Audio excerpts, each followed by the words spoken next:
Sports.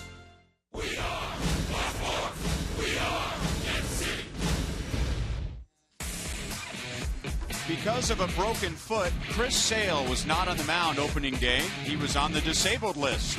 Yordan Ventura was on the mound, putting Chicago's bats on the disabled list.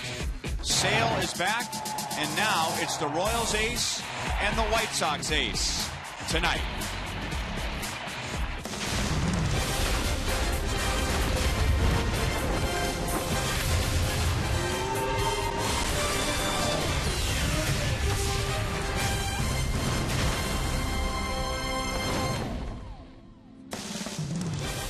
Royals baseball is presented by Academy Sports and Outdoors. It was cool last night in Kansas City. It is cold tonight in Chicago as the Royals and White Sox begin a 4-game series. Hi, everyone. Welcome back to the ballpark with Rex Hudler. I'm Brian Lefevre. The Royals have already swept Chicago this year, and boy, did they have the bats going. They outscored Chicago 21-7. Hud, they hit 5 home runs. They stole 6 bases, and they didn't have to face Chris Sale.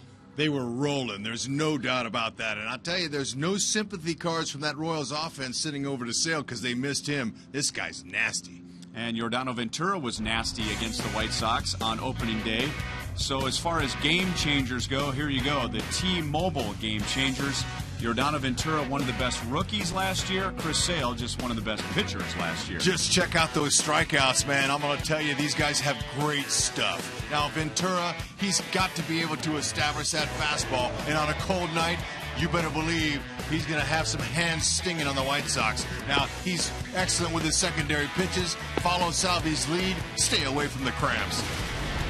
And Chris Sale, wow. This guy's changeup to right-handed batters is really, really dominant. It's a pitch that really can send them packing back to the dugout, but they're going to have to look him up all over the zone and see if they can pick out a cookie and drive one out. But he's really tough on lefties. It's going to be interesting to see tonight's matchup. For the most part, Sale has been tough on the Royals in his career, but the last time they faced him in September, it was the Royals knocking Sale around with home runs from Lorenzo Cain and Alcides Escobar.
It is extremely cold. Hopefully a type of night where the ball does not travel. The White Sox have 6 home runs against Ventura in his young career.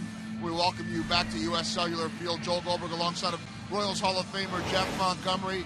A cold night here in Chicago. Should be a good night to pitch, though. I'm sure glad I'm a pitcher on a night like this. Jordano Ventura hopefully is going to be able to take advantage of this really cold night.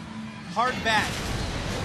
Well, his career is still very young, obviously, but the White Sox have given him a little bit of a problem. You look at his ERA against them versus any other team, and that home run rate, 2 home runs per 9 innings against the White Sox, and he's kept the ball in the park against anyone else. What's the key for him tonight? Well, the key for him is going to be keeping the ball down using all 3 of his quality pitches. He's made more starts against the White Sox than any other team, so they have established a little bit of a book on Jordano Ventura. The ace is on the hill on the other side, too, Chris Sale. Florida guy, no need for sleeves there. Well, he looks like he's pretty warm, and I would not want to be hitting against either one of these guys tonight with this temperature. First pitch, Sale and Ventura, Royals and White Sox coming up next from U.S. Cellular Field.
Uverse high-speed internet. The Uverse revolves around you. Call 800-PIC-ATT.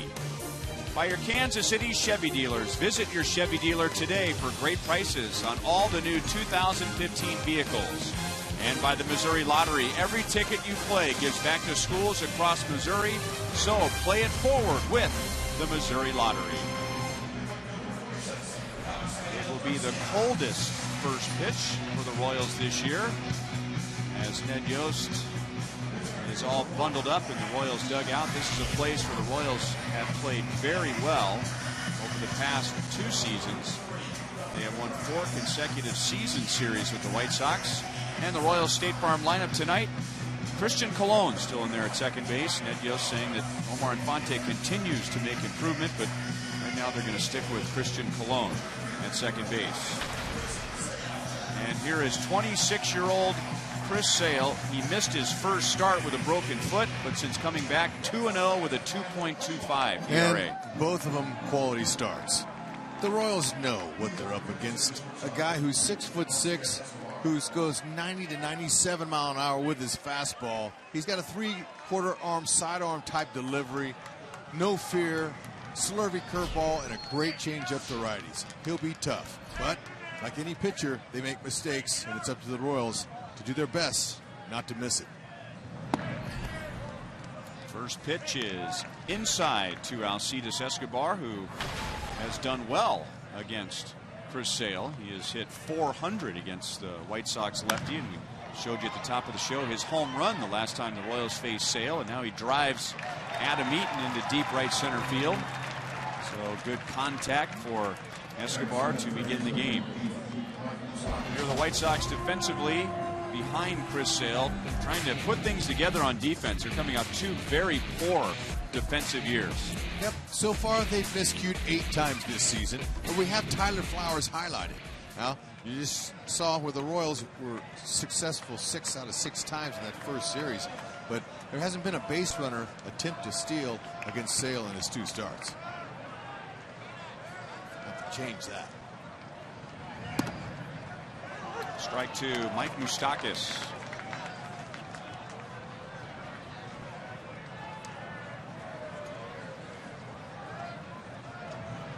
Sale, he'll put a test to the left-handed batters, the 3 of them that are in the lineup today for Ned Yost. But overall, so far this season, the Royals are raking lefties. Escobar's hitting .417, Moose is hitting .333, Kane's hitting .417. You know, they've got some good averages against lefties, but I don't think they've seen a lefty like this guy. Not this year. Not yet. And that slider stayed up, and Mike Moustakas, who was fooled by the previous pitch, strokes it into right field for a 1-out single. Nice start. Kept his shoulder in on that. The previous one, he was flying open, but he was able to read it. He trusted his hands. The ball was located down low. Good spot, but Moose, pretty swing. Trusting his hands there. Didn't try to do too much.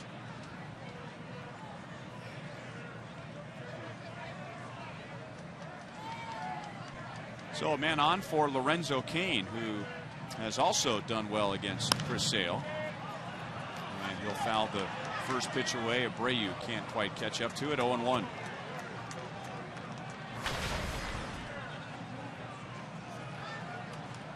.377 to begin the season for Cain. He is among the league leaders in several offensive categories. And against Sale, hitting .351 with a couple of home runs. Very respectable.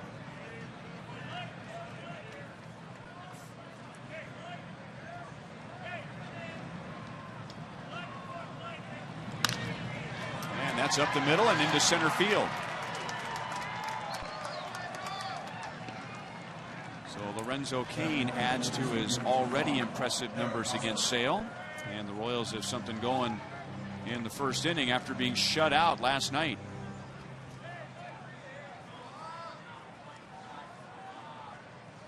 Another left-hand batter coming up in Eric Hosmer. Ned Yost didn't shy away from having his regular lefties in there. Moustakas, Hosmer, and Gordon.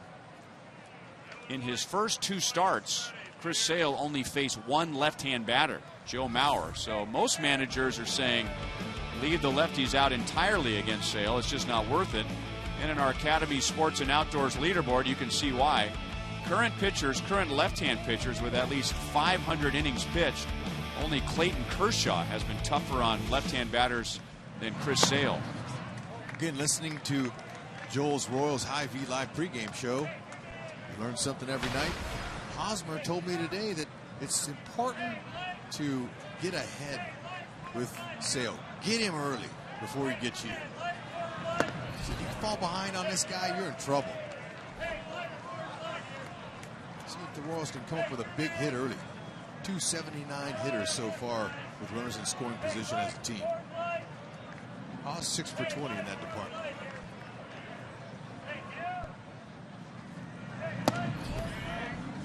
Fastball at 97 from that very tough and deceptive angle. Boy, you really got to hang in there. You have to hang in there with some guts if you're a left-hand batter against Sale. Better believe it. But you can't be scared. There's no way. You got to get in there and fight him. How about a little base hit to left field? Don't have to do a big thing. Just a little thing.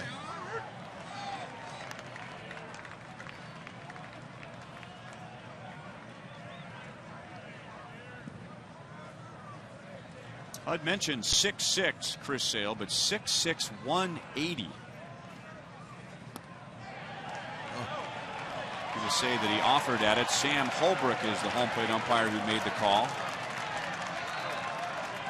Ha's been doing a great job of eyeballing up there. He leads the Royals at 10 walks, and he just couldn't quite hold off of that. Ball was out of the zone. He's been doing really well with getting 3-2 walks.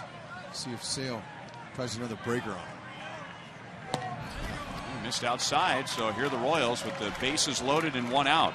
And the one out was a drive to deep right center field by Escobar. Got Sale talking to himself already. That's always a good sign. Flowers out. It's nice to see that emotion out of the left-hander. 26 years young. It's a pretty good job of controlling his emotions, but so far not tonight. Morales, a chance to crack him. 2 for 3 with a homer in his career off of Sale. Sale says, you don't have to wear sleeves. And Morales says, I don't either.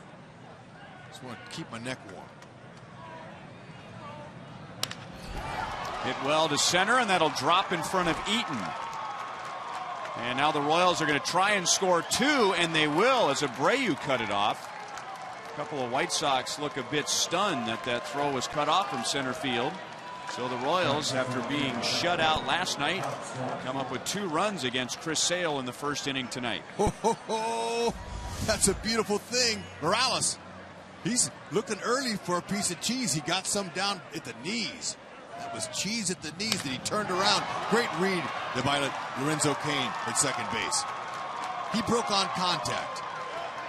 That's what happens when you stand at second before the pitch and you look around at the outfielders and see where they're playing. That's important so you get a good jump on contact. He did that. Now way outside to Alex Gordon. Oh, to get some first inning runs on Sale. That's nice.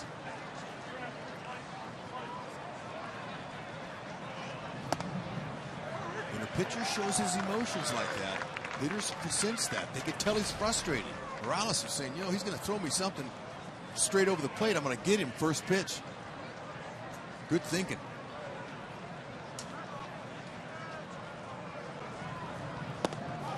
So how does a frustrated pitcher lead to good pitches to hit? Well, because he's trying a little extra hard. Now he's going to go, you know what, I got to get ahead of these guys. Morales is smart. Bases loaded. That first pitch usually is the one to hit. Some guys take it, but Morales, he was up there swinging. Alex takes a fastball at 98. Sale gets his first strikeout and the second out of the inning. Pulled his paintbrush out on Alex there. Painting that corner. Not much you can do with that. Especially at 98. And that's just the 70th time that the Royals have struck out this year. By far the fewest in the major leagues, as in 18 fewer than the next closest team. So strikeout pitchers who are used to getting by with strikeouts are going to have a tough time against the Royals. And now Sal takes a strike.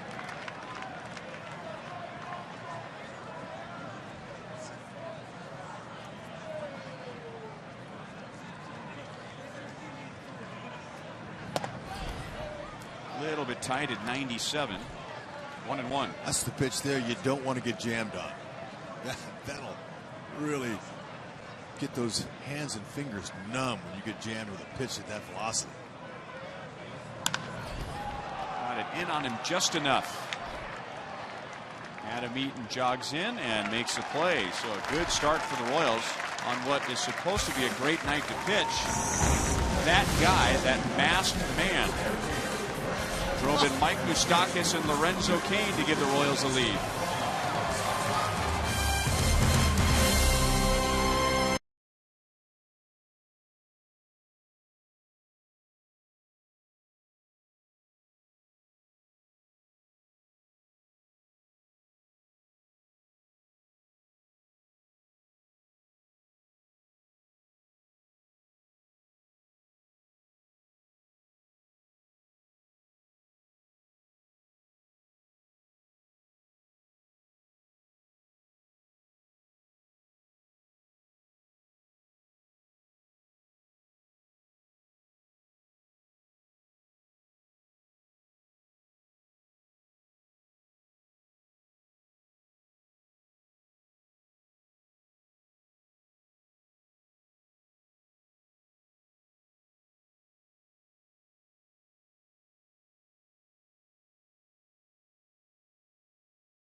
fits in his 3+ season as White Sox manager. The Royals have won 14 of the last 17 against Chicago, and his offense did very little as they were swept by the Royals to begin the season in Kauffman Stadium. And thanks in part to the work of Yordano Ventura, who was the winning pitcher on opening day. And Kia will put us in the driver's seat, and that's where Ventura was on opening day. Those are his overall numbers. But against the White Sox, he went 6 innings and gave up just 1 run. Towing the slab with a 2-0 lead is really exactly where he wants to be. Challenge hitters early with the fastball. See how they handle it on a cold day.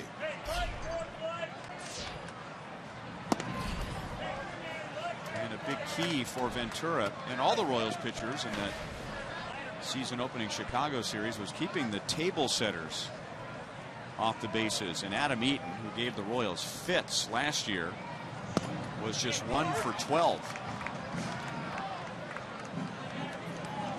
So Jose Abreu, who had a good series against the Royals, oftentimes was hitting with nobody on base. Fastball by him at 96. That's exactly what you want to do. Establish that number 1, and it's a great number 1. Fastball, he'll cut the fastball occasionally. You'll see a little bit of a cut to it. Nice overhand curve and a changeup. And there is the changeup, and Eaton hits it into a small crowd here tonight for obvious reasons.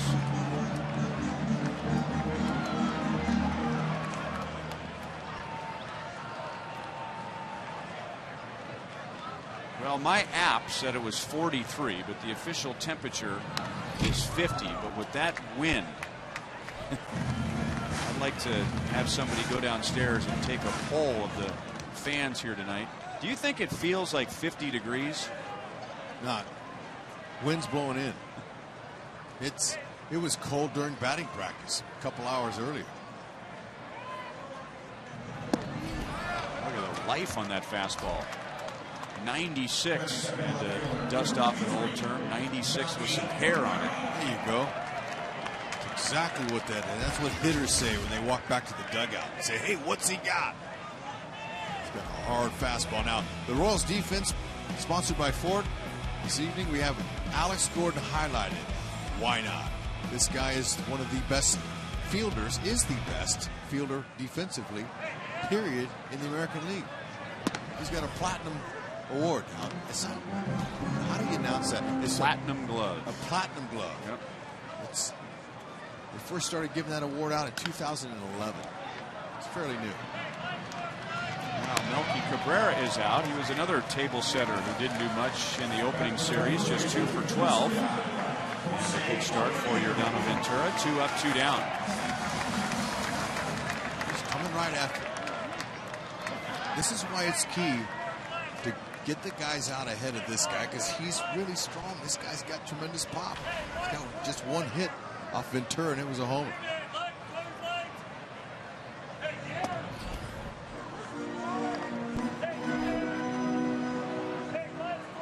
The unanimous American League Rookie of the Year, Jose Abreu, who just beat the league into the ground, but not the Royals.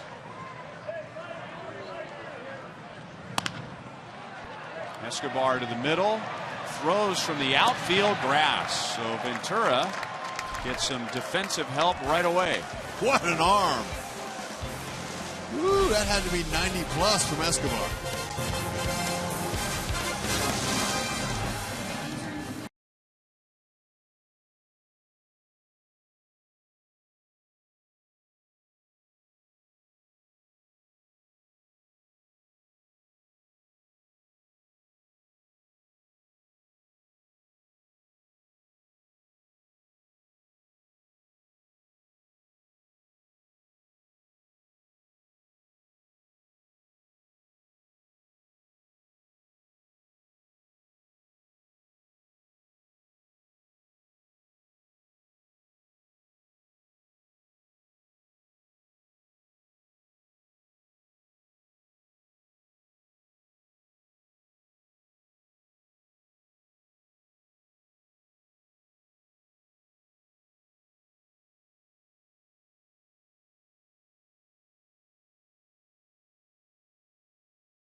Universe Rewind, September 26th, right here at U.S. Cellular Field. And the Royals, for the first time in 29 years, going back to the postseason. And I tell you, Hud, it's easy for me, because of what happened after that, to forget what a big night that was. I mean, we had no idea. And it would be very easy to think that maybe this was going to be the highlight celebration of the postseason. But then the wild card and the division series and the championship series and Game 7 of the World Series. But that was a memorable night here in Chicago. Sure was. First time in 29 years is a long time. And that particular game when they clinched, that really solidified the trade from the James Shields trade, getting rid of young Will Myers. Is solidified a word? No. Okay. I just made it up. Validated. That's the one I was looking for. Sorry about that. It's kind of a, if you took validated and verified and they had a child. What was the one you came up with again? I've already forgotten. Solidified. Solidified. Yeah. I won't use that one again. I'll try not to. Well, if it makes you feel any better, as a young broadcaster, I got caught up in the moment once, and I got nullified and negated, confused. And I have the tape at home, and negified is what came out. But I think everyone knew what I was talking about. Thank you. That makes me feel better. Crack bat, and a diving stop by Ramirez, and then really couldn't get any kind of a base to make a throw, and Paulo Orlando, with his excellent speed, is on to begin the second inning.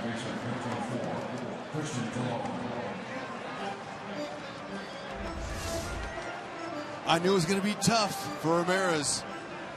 With Paulo's speed, there's no chance. Even if he comes up with a cannon, jumps to his feet, he's not going to get it.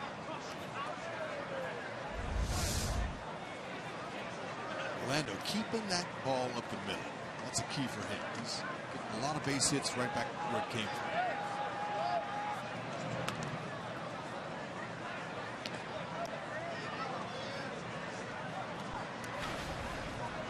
Christian Colon gets another start, a fourth straight start since Omar Infante left the game on Sunday with a strained left groin. Ned Yost was saying before the game that Omar Infante continues to make progress, but not quite ready to get back into the lineup. Colon's playing well, and with a tight groin muscle, this isn't exactly the kind of weather you want to be playing in. Not at all.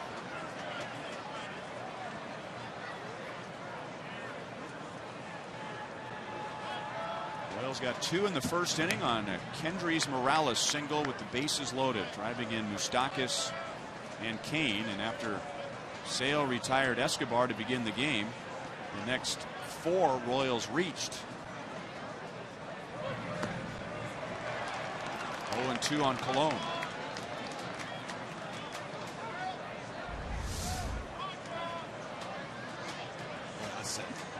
Tough. I don't know. I couldn't tell if that was a changeup or that slider he uses, but that changeup's the out pitch that he uses against right-handed batters. Little step-off move over there. Paulo, just to let him know he was there. Sale has an average pickoff move, although he'll use a slide step home to shorten the time with that ball going. Hasn't anybody attempted a steal on Sale yet this year in his two starts.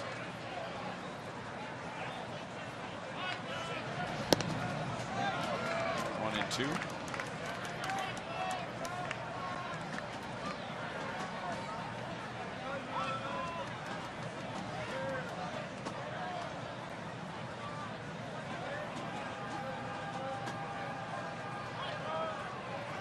Now Orlando runs. Squirted foul up the first base side. Paulo Orlando getting his first big league hit against the White Sox, the organization that first signed him back in 2005, traded to the Royals in 2008, for Horacio Ramirez, left-hand pitcher.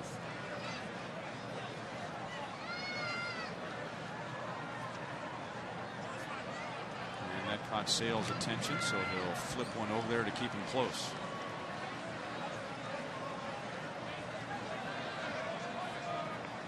It's a slow, deliberate move. Some guys will take off on first move, but when he lifts up his foot, that's how he gets some guys.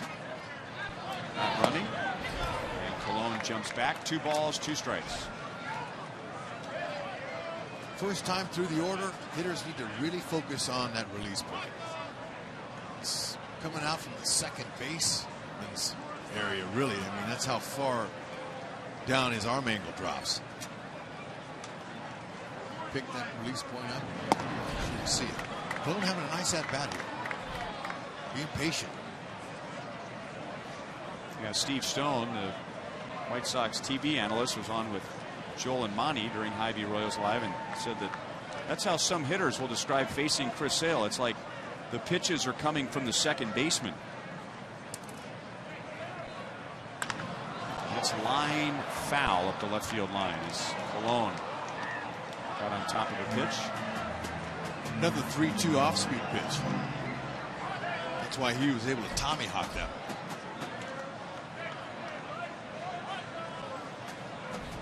Anytime you have an 8 to 10 pitch at bat, that's a good AB, but especially it won't be in your first one. There's the changeup.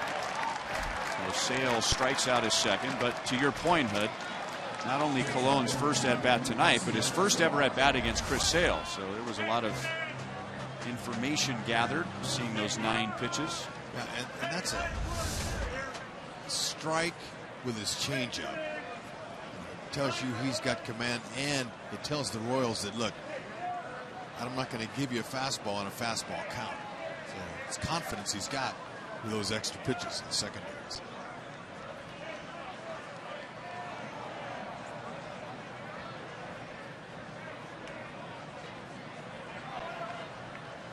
Now, Alcides Escobar, if the scouting report is accurate, like hitting the ball with it being pitched by the second baseman, that's not a problem for him. He was a .400 career hitter when the game started. He's 0 for 1 tonight, but he hit the ball to deep right center field. That's an angle that doesn't really bother him. He sees the ball out of Sale's hand just fine. Sure does. Coming in hitting 400 off.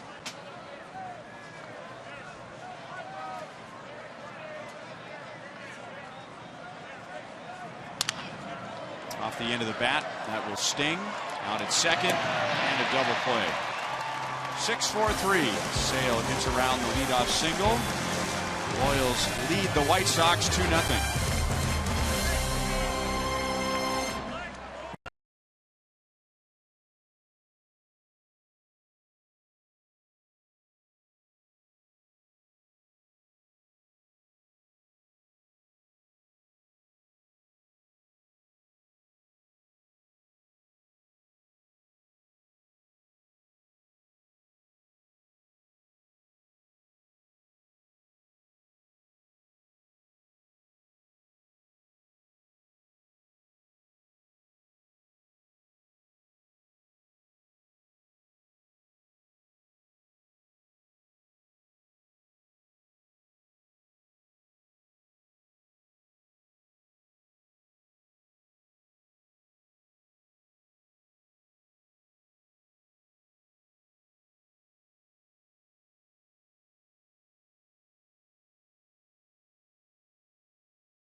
in Chicago, and as we look around the league and see our Mazda game break, how about this one? A balk is called. Jacoby Ellsbury had gotten on with a walk, a stolen base. A balk is going to be called, which brings home the run. Brad Ausmus got ejected on this play right here, and the Yankees beat the Tigers 2-1, finally cooling off the Detroit Tigers. First pitch, by the way, there, guys, 33 degrees. Ooh. Well, when we were having dinner last night at Kauffman Stadium, their game was just getting started in snow flurries, which gave David Price some trouble, and he gave up 6 runs in the first inning. Adam LaRoche, Avisail Garcia, Connor Gillespie against Yordano Ventura. Yordano retired the White Sox in order in the first. LaRoche was just 1 for 11 against the Royals in Kansas City. 0-2. Well, your best to keep him that way, but he's got 3 homers already. He's got a nice, fluid left-hand stroke. Stays inside the ball, has power to all fields. And what the White Sox were hoping, that they put him in there in this bandbox during the summer. He could have a nice home run season. Still strange riding down a lineup with the White Sox and no Paul Konerko. He retired last year, and we had the honor of being here for his retirement ceremony. So LaRoche is going to get a lot of those designated hitter at bats. A changeup strikes him out, and that's Ventura's second.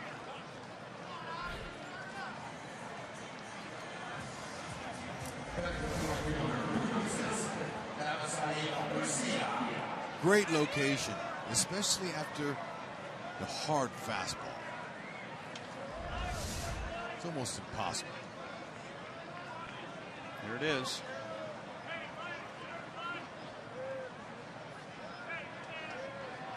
It was an iconic moment from the 2005 World Series. Paul Konerko with a home run against the Houston Astros, and the White Sox ending one of the longest World Series droughts. Hard to believe it's already the 10-year anniversary. You know, on the topic of Konerko, the Royals were not only fortunate to be here for his retirement ceremony, but remember, we were in New York for Derek Jeter's retirement ceremony, and that really left an impression on this young Royals team. At this age, and with the Royals winning and going to the World Series, it's easy to think that this is just going to last forever, and it doesn't.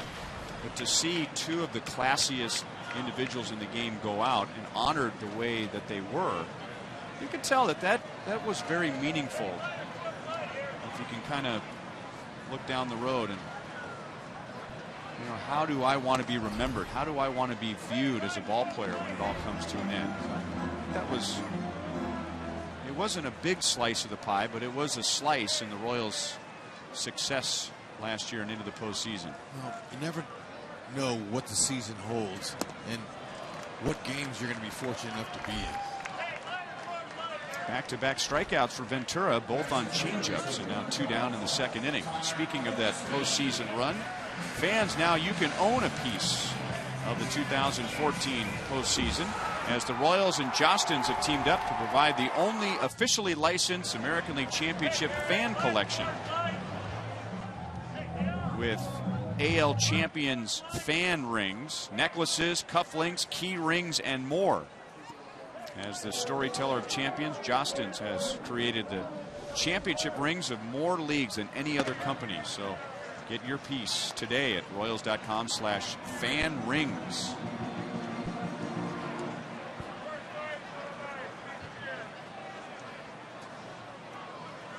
Here's former Wichita State Shocker Connor Gillespie. And Ventura nails the outside. 1 ball, 1 strike.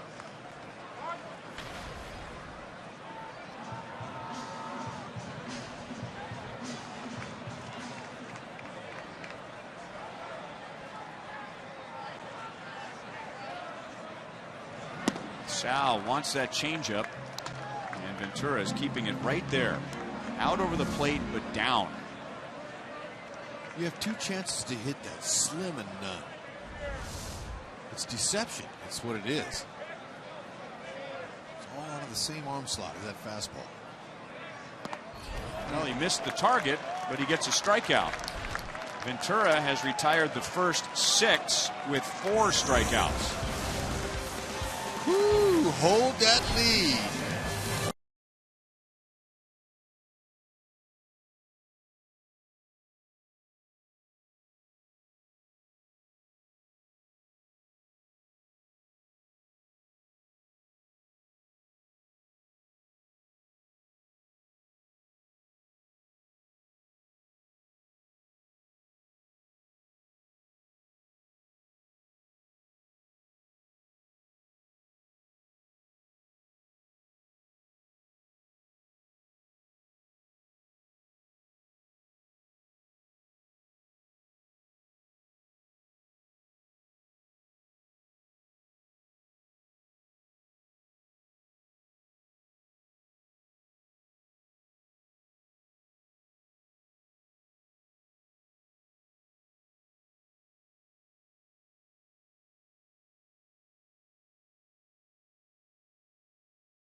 Two-run rally began with a Mike Moustakas single.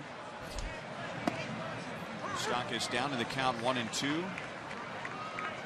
Got on a, I don't want to call it a hanging slider because it wasn't a terrible pitch, but it was up enough for Moustakas to stroke it to right field.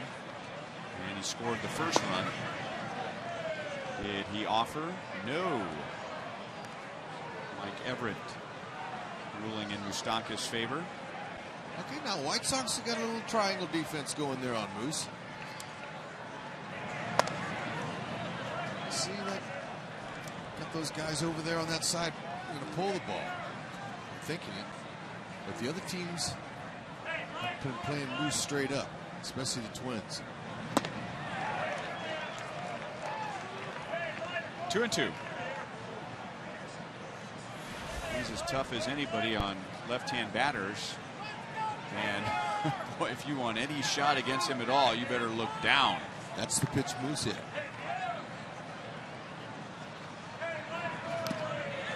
Just nicked it foul.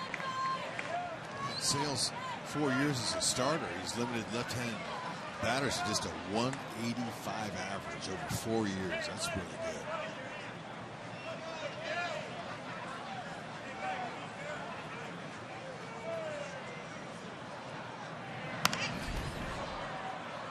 Still 2-2.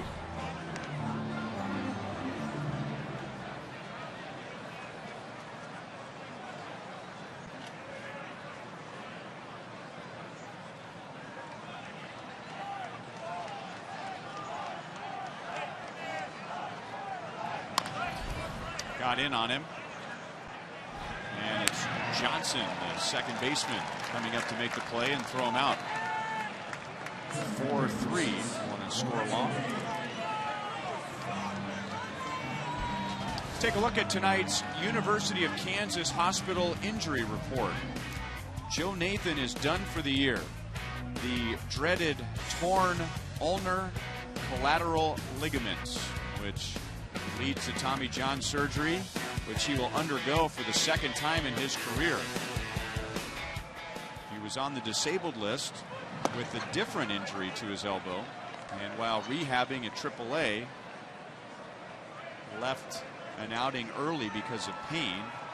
Another MRI, and that's it. So Joaquin Soria, the Royals' former All-Star closer, is now the solution the Tigers hope. With the struggles Detroit had with Nathan last year, I think, you know, they probably feel bad for Nathan, but I think they're a little relieved that they don't feel pressured to use him.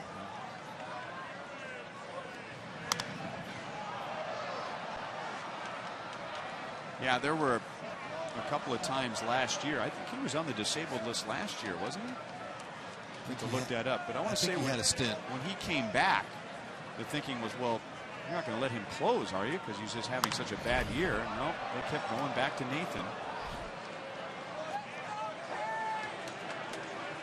Nope, he wasn't on the disabled list, but he was out. Well, maybe he had just been pushed aside for a while because of his struggles, but he was the guy, and they continued to go back to him. Gillespie fields the Kane ground ball, 2 down.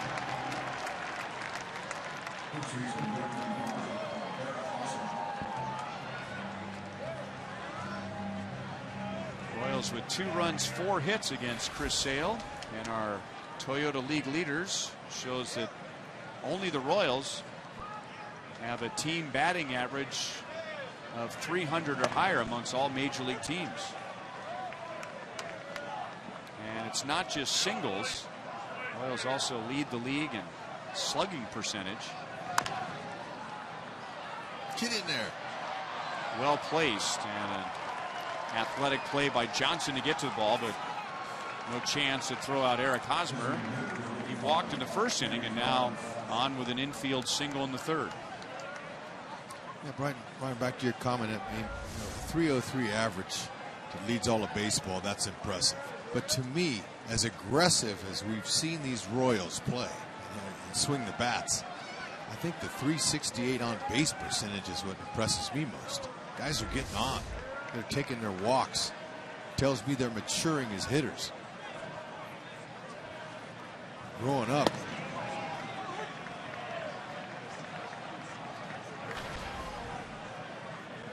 Kendrys Morales drove in the 2 runs in the first inning, driving in Moustakas and Kane with a base hit to center field. And now pulls it to deep short. Ramirez in the dirt. So one Cuban to another Cuban to retire another Cuban. Happy Vinny Minoso.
Off to a good start tonight with 2 perfect innings in our Honda Most Trusted Players.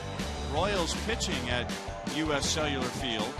In the last 2 years, the Royals have won 15 of their last 18 here, with the pitching leading the way. They are perfect in save opportunities.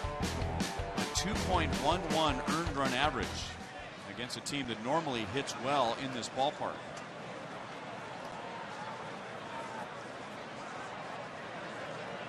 Ventura has retired the first 6 with 4 strikeouts. And now Alexei Ramirez, Tyler Flowers, and Micah Johnson in the 3rd. And over for a strike.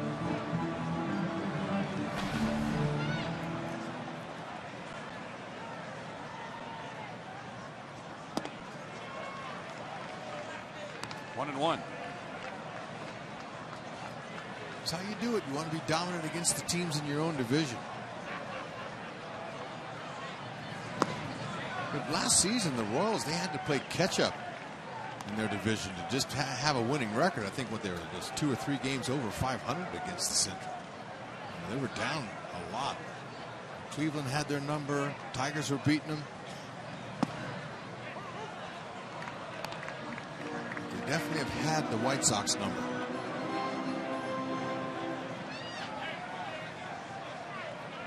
Royals have won 5 consecutive series going back to last year against Chicago, and 4 consecutive season series. The pitch stayed up into that cold, heavy air, and Lorenzo Cain makes the play. 1 down in the 3rd. Well, Royals fans, did you know that great season ticket options are still available? You can still secure season tickets in the lower level sections like the dugout box or dugout plaza with a prorated half or full season package. Make sure you're at Kauffman Stadium for this exciting 2015 season, and we hope postseason. Become a season ticket member at Royals.com/season tickets. Last time we were here, a lot of people drove over from Kansas City to celebrate the Royals clinching a playoff spot.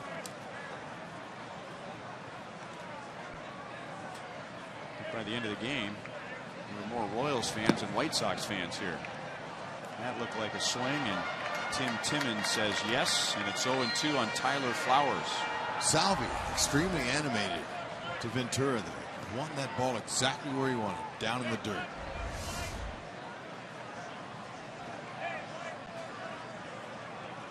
Now he wants this one up. No.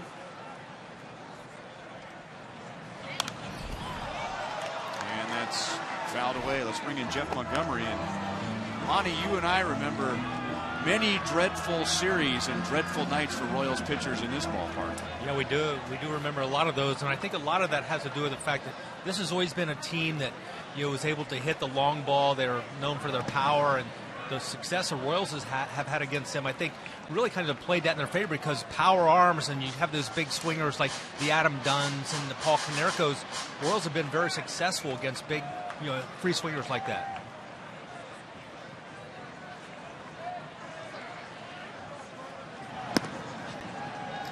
2 balls and 2 strikes on Flowers. And going back a little farther, Frank Thomas, Carlos Lee. Those years when the White Sox, they hit a lot of home runs and they scored a lot of runs. They didn't win many games. That's right.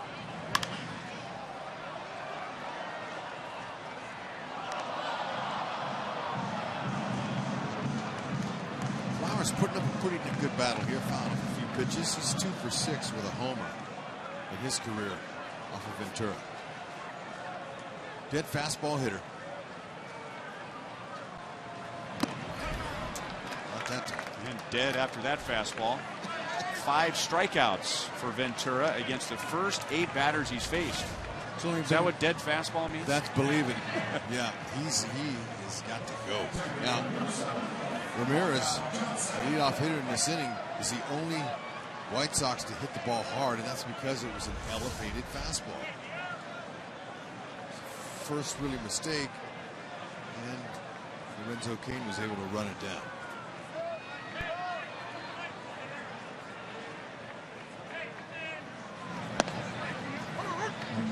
Monty, here's another name that'll send a shiver down your spine.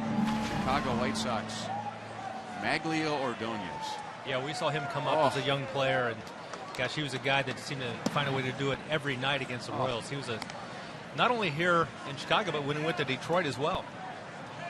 but especially here, you're right, as a young player, man, he had some big time hits against the Royals and had some pretty big defensive plays too in right field, if I recall.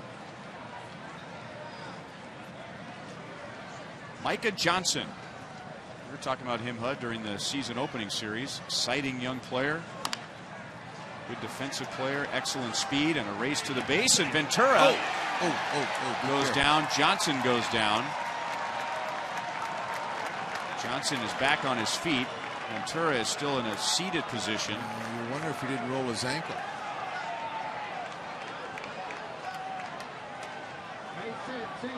It's a base hit. It's a White Sox first. So right as we were talking about Johnson's speed, I don't know if Ventura did anything wrong other than maybe just getting beaten to the bag. Well, that's a play beforehand that needs to be talked about with Colon and Hosmer, with a speedy guy like that. And the ball, you know, if Hosmer stays home, Colon gets to it, and it's much easier put out. We'll have to see a replay to see if he rolled his ankle at all, because it looked really, well, he double clutched and he ran into Johnson. Johnson hit his foot, but fortunately, everybody's okay, because a lot of injuries happen there to pitchers. He missed the first time and he went back to try to touch it again, and Johnson kicked him. That's a very difficult play for a pitcher, but whenever you stab at the bag with your foot, whether you miss it or not, you go ahead and try to sell the play like you touched it. You try to retouch again, that's how injuries happen.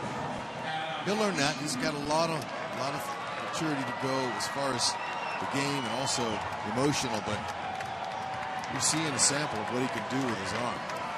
You know, I was thinking the same thing, Hud, that when you go for it a second time, you're just showing the umpire you didn't get it the first time. But then, as I was thinking that, Tim Timmons was in an outstanding spot. Close play at first base. I mean, Tim Timmons was about as close as he could get to first base there without actually being in the play. And he had his eyes locked in. Look at him. His eyes just locked in on the bag, seeing if Ventura and Johnson, for that matter, make contact with the bag. Micah Johnson got picked off in the first series, the first game of the Ventura. He attempted to get now. The White Sox have hired base running specialty guy Vince Coleman to work with Micah Johnson and Adam Eaton on their steals. Well, good luck against Ventura, because Major League Baseball has attempted 3 stolen bases against him in his entire career.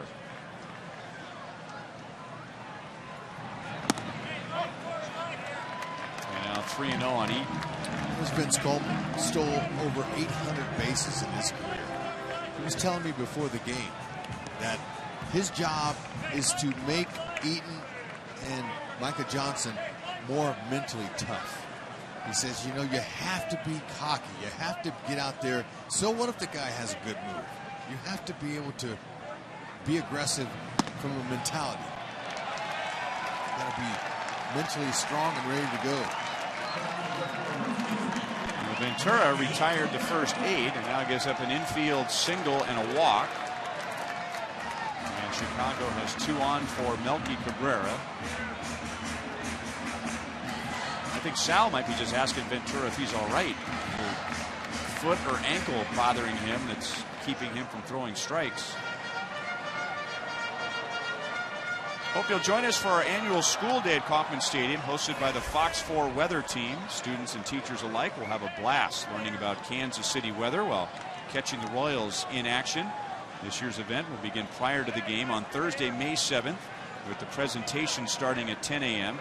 and then the Royals and Indians at 1:10. Right center field, Kane is there. Kane's got it, and the White Sox lead 2 on base against Ventura in the 3rd. Game 1, the Royals and the White Sox. The Royals lead 2-0.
Is a new and unique youth baseball instructional clinic held throughout the season at Kauffman Stadium. Each instructional session will focus on the fundamentals of baseball and will be led by Royals first base coach Rusty Kuntz, along with Royals players, coaches, and alumni. And it's for kids ages 9 through 14. Those are the eligible ages. So we hope you'll nominate your team today at Royals.com/covering the bases. And the next clinic with Rusty will be on May 20th, prior to the Royals and the Reds. All right. Nominate your youth team to come, because look, Rusty Kuntz, he's one of the greatest baseball coaches in the world, and you're going to get first-class instruction. Plus, there's a player or two that joins him. What a great memory. Come on out to the K. Check out Rusty.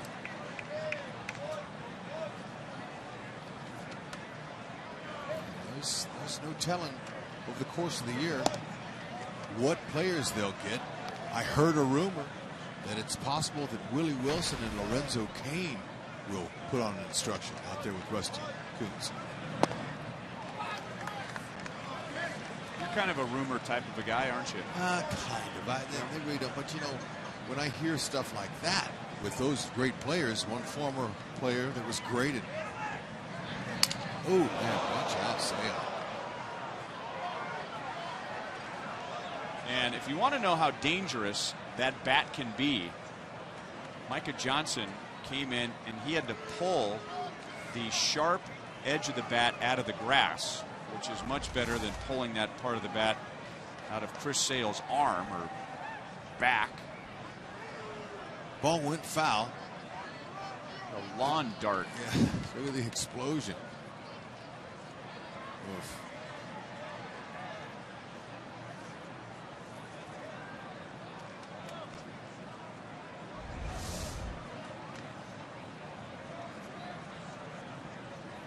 That guy's been asking for a bat all night, and here you go, buddy. He's got one with splinters. Big toothpick for you.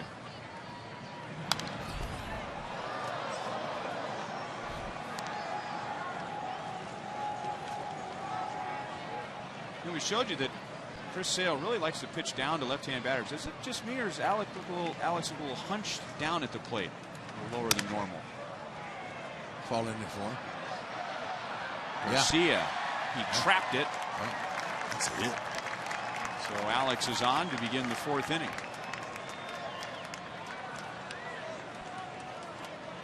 Micah Johnson took off at second base like he thought he had a chance, and you see that ball just dropping in there before Garcia, his glove. That's a knock.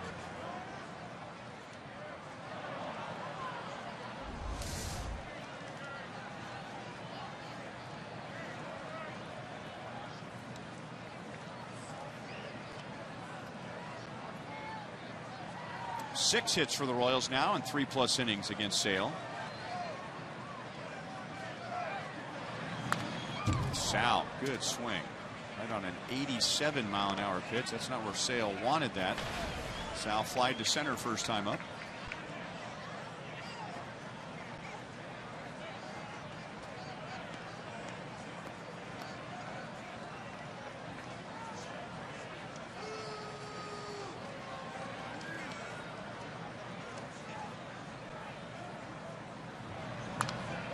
And now 0-2.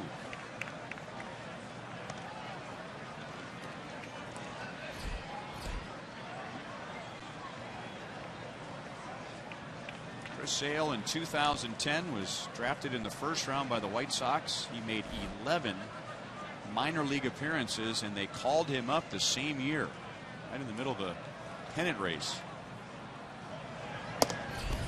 1 ball, 2 strikes. Getting back to some of the comments that Steve Stone made to Joel and Monty during Hy-Vee Royals Live, and praising, Steve Stone did, praising Chris Sale not only for his pitching arsenal, his stuff, as they say, but his mentality. Steve Stone saying he fears nobody. Abreu down to second and back to first. Abreu was there. 3-6-3 double play. And before tonight, Sale hadn't induced a double play ground ball in his previous 2 starts. He already has 2 tonight. Salvi had the right idea. just right at him. Abreu, nice quick turn. Able to keep on the bag himself.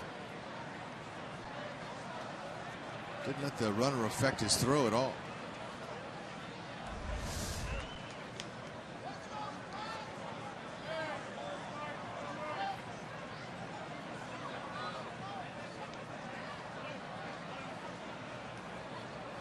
So Paulo Orlando with 2 down. Paulo was on with an infield single in the second inning.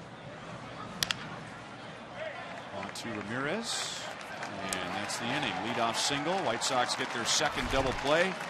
So Sale faces only 3 in the 4th inning.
Avoid the lines. Order online with rapid pickup at delivery.panerabread.com.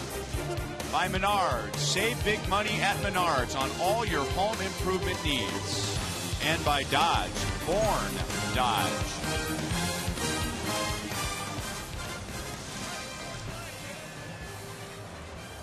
Well, let's see if the Royals can do to the White Sox what Minnesota did to the Royals last night. Minnesota scored 3 in the first, and that was it. And the Royals scored 2 in the first tonight against Chris Sale. Rodano Ventura set down the first 8 White Sox hitters tonight. Gave up a harmless infield single and a walk with 2 down in the 3rd. And once again, Jose Abreu coming up with nobody on base.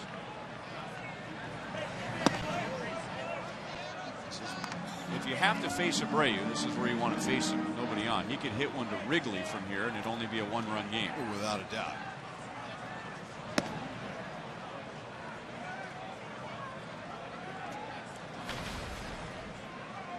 It's like a nice cut fastball there. Curveball, cut fastball. First 2 pitches.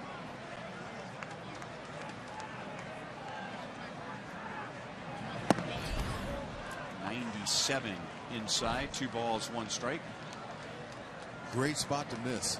You're gonna on this guy.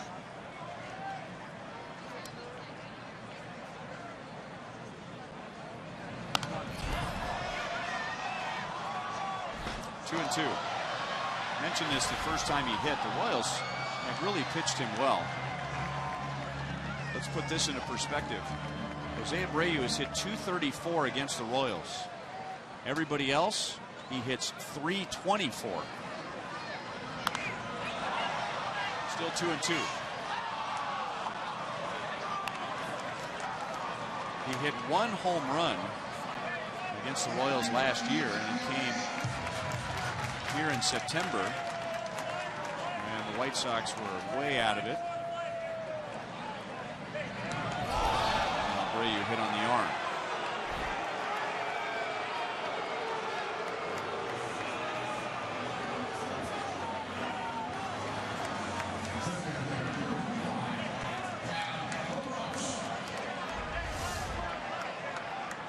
He lets this one go, trying to come inside, clips him, look like on his forearm.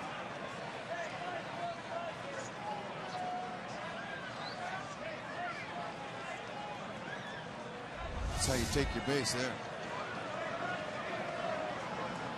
Ventura looked at him when he was at first base and nodded his head like, "Are you okay?" And he didn't mean to do it, obviously. Base hit into right field for LaRoche. Abreu stops at second. Now LaRoche is 1 for 2.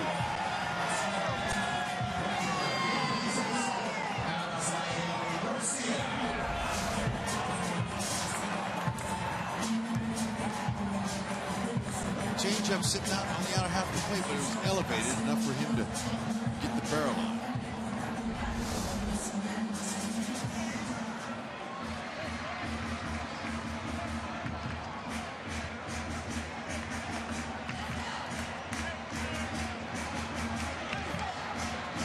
Last inning, the White Sox had 2 on with 2 out, and now 2 on with nobody out. Avisail Garcia also struck out against Ventura his first time.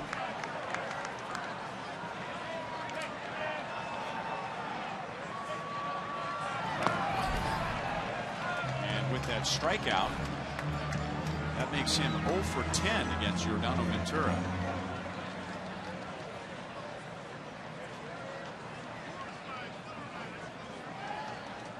Ventura had very little trouble against the White Sox on opening day. Now just 1 run in 6 innings. 2 balls and no strikes. And over those 6 innings, 5 times he faced only 3 batters. Only 1 of the 6 innings that Yordano Ventura faced more than 3 batters. That's how good he was. And then, of course, he gave everybody a heart attack when he fell to his knees after getting the cramp in his thumb. Everyone assuming the worst, that he had injured his arm, but knocked out because of a cramp to his right thumb. It's like Ventura's opening up his front side a little bit too much now here in this inning. He's starting to lose some command, especially with that pitch inside, hitting Abreu, and then that 2-0 pitch very close there. And then just an easy 96 over the outside. Right. It's interesting when he pulls off just a little, what an effect it has with that hard running 2-seam fastball.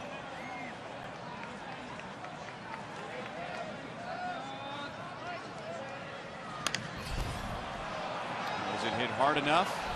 Out at second. Nope. Garcia runs well for a big man. Let the Royals get an out, and they still have a chance for a ground ball and a double play. That's the one right there that'll make your hands go numb.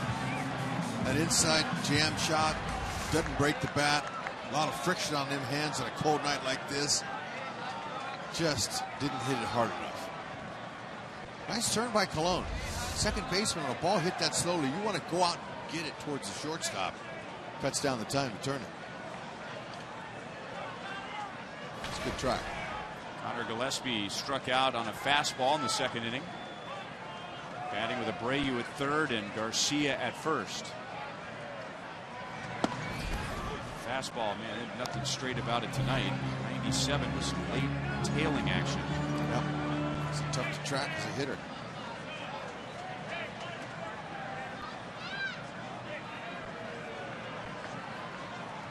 This is where he'd really like a strikeout situation right now.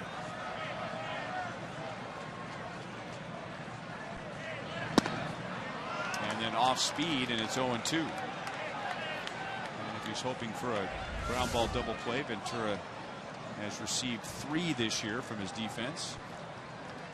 Roll it up.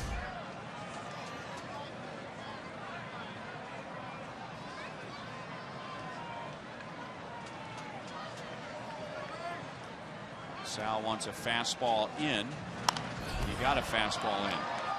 Still 0-2. was just a protection type swing there. He's trying to buy another pitch.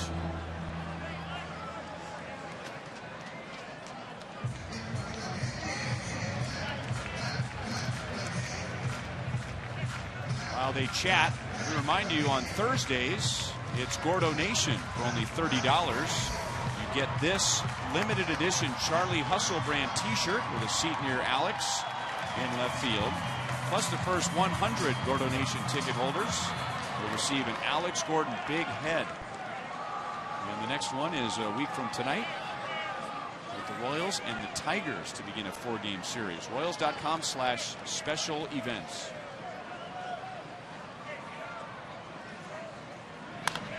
Off speed, pulled, just foul. Did Gillespie a favor throwing that pitch there. He lucked out. That ball didn't go down the line. Only a Royals fan would do something nice like that. Eat your heart out, Brett Laurie.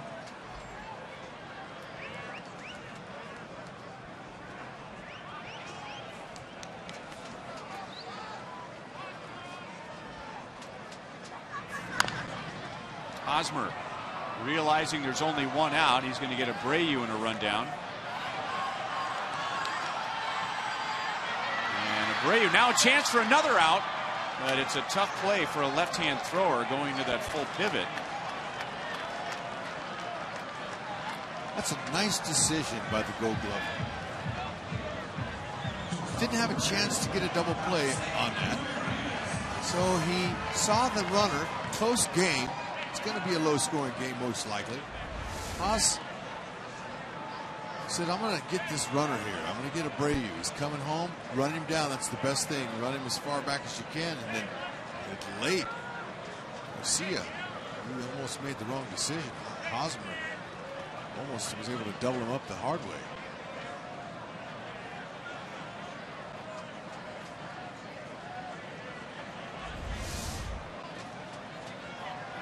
So first and third, 2 down to Alexei Ramirez. Good pitch over the outside at 96. Every little run is premium. I like Hosmer's decision. Well, and he didn't, as you pointed out at the very end too, he didn't try and force a bad throw to third. Having faith in Yordano Ventura to take care of Ramirez. Ground ball, base hit. So Ramirez comes through with 2 outs to make it a 2-1 game. Garcia comes down from third.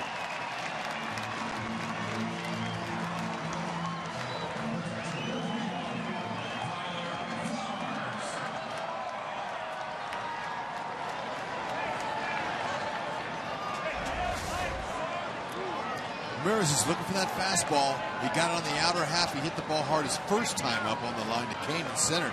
And Cologne just playing a slight 2 steps to pull towards the shortstop. Couldn't get it. A nice effort on the dive.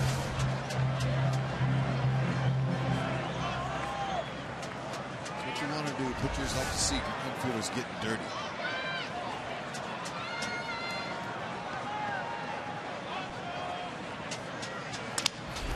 Crack bat, and Moustakas will run to third ahead of Gillespie.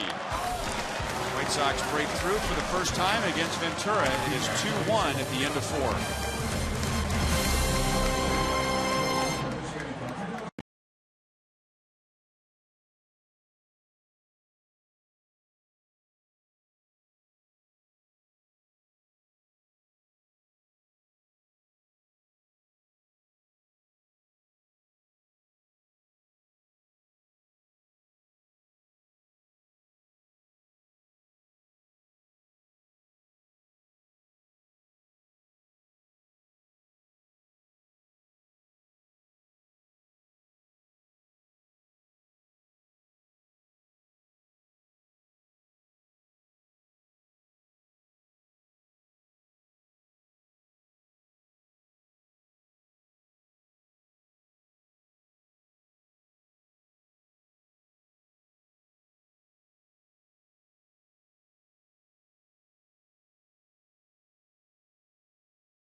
great deals on all new Ford cars and trucks. Visit thoroughbredford.com.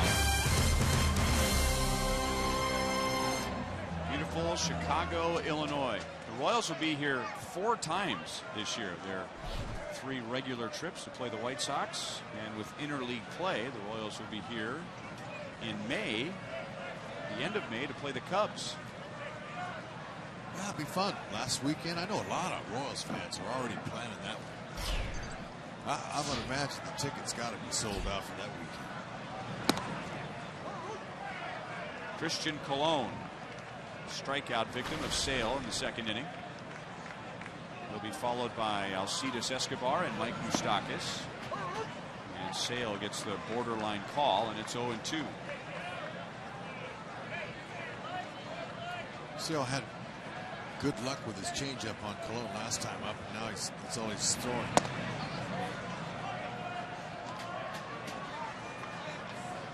See how quick Sale's windup is. Focus on picking that ball up if you can. Those arms and legs. That's a base hit. Good looking swing on a pitch in on him. And the Royals, for the 3rd time tonight, have the leadoff man on. Now fight that little fastball off in there.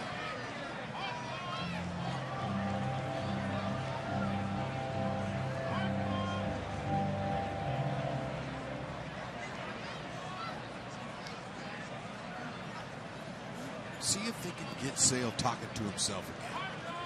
Get him a little frustrated, a little flustered.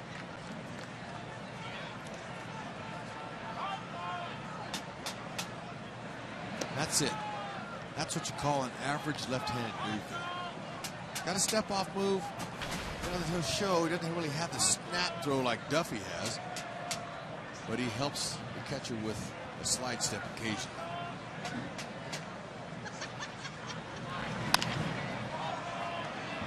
Colon was tagged out, and then a double play, and that's the White Sox 3rd. Chris just kind of got in no man's land. He tried to stop. That's a tough spot to be in, isn't it? Yeah, but you can't let him tag. You gotta see that 2 steps before you get there. You got right there. He stopped. He stopped right there, but he stopped too late. And you know, you do have the option to slide and take him out right there. You can slide right into him in the baseline. It's a legal play.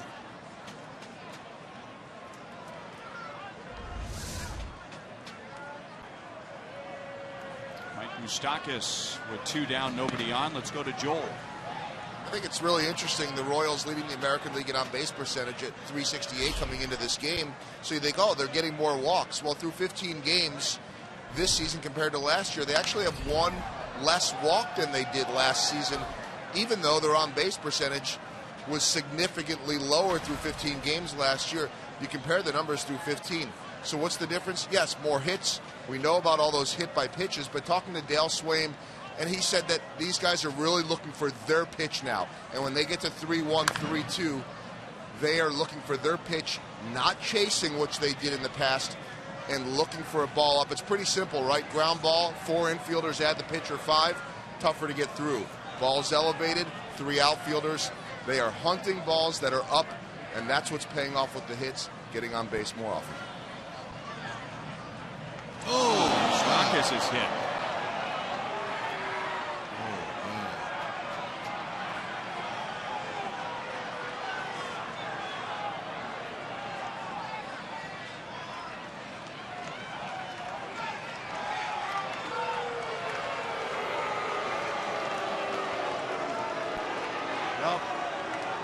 That looks a lot better than about 10 seconds ago when he was motionless on the ground, but just popping up to his feet, and Nick Kenny walking with him all the way to first. And I think Mike Moustakas, maybe out of pure will, wants to stay in the game.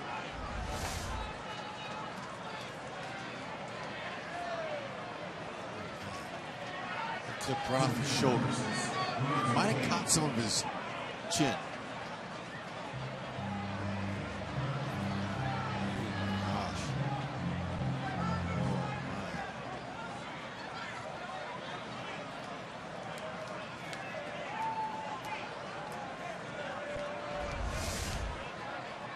Boy, I'm going to tell you what. Moose being able to get his shoulder up there just in time to take most of that, but it did catch some of his chin. Moose had to make sure he was okay first. There's the warning. Man, that... Whoa.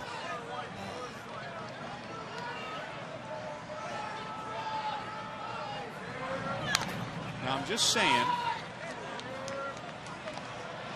but Jose Abreu was hit in the bottom of the 4th inning. I'm not suggesting that Chris Sale retaliated there. However, with the history, and these two teams had a couple of incidents on opening day. And now Moustakas is picked off at first base and tagged out by Johnson, or did he get around him? He did get around him. It took a tag by Ramirez to end the inning. Maybe that was a preemptive move by Sam Holbrook, if there was no intent at all, just to make sure that nobody gets carried away tonight.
Yordano Ventura retired the first 8 tonight with 5 strikeouts.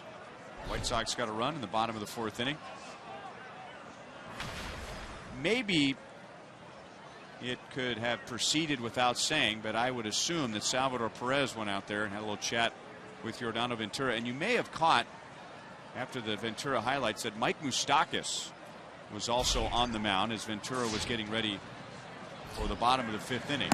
And just to finish the thought from the last half inning, if I had to guess, I would say that Ventura did not try to hit Jose Abreu, and Chris Sale did not try to hit Mike Moustakas. And yet, there is some history with the Royals and the White Sox. They had a couple of incidents on opening day. Everyone remembers Oakland, but perhaps there's a reputation that precedes the Royals now and Yordano Ventura based on what happened in Oakland, and the umpires are aware of that. And Sam Holbrook maybe just saying, you know what, let's make sure nothing gets out of hand. All that talk about Brett Lawrie getting drilled after the Josh Reddick home run. I haven't heard anyone mention Lorenzo Cain getting drilled, and I think that was right after a home run by Jeff Samardzija, and that fired up the Royals. And the ball was getting thrown around somewhat the rest of that series, up and in, out and in. And so That's a warning that maybe to some came out of nowhere from Sam Holbrook, but just making sure he's getting everybody focused back on baseball tonight. Hopeful for that. The Royals have been a ball magnet.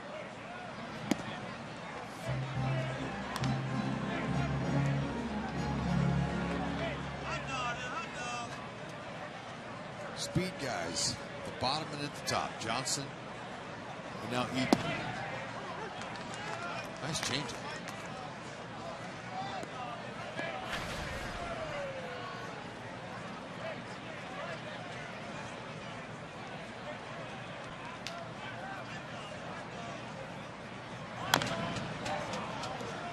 One and two. That's the caveat that the Royals have to be concerned with what's happened with the White Sox and the Angels and the A's. And I think when Ned Yost talks about learning experiences, on one hand, yes, the Royals are sticking up for themselves, sticking up for their teammates. On the other hand, the Royals don't want to have a reputation where when they go into a series, the deck is already stacked against them and umpires are assuming the worst. Another strikeout for Ventura. He has 7, and his second against Eaton. Regardless, I think that's a good thing for the Royals and not for the opponents to have them with that in their mind at all. If that is the case, that's good. There's nothing wrong with that. These guys are coming out there protecting their players, the pitchers are.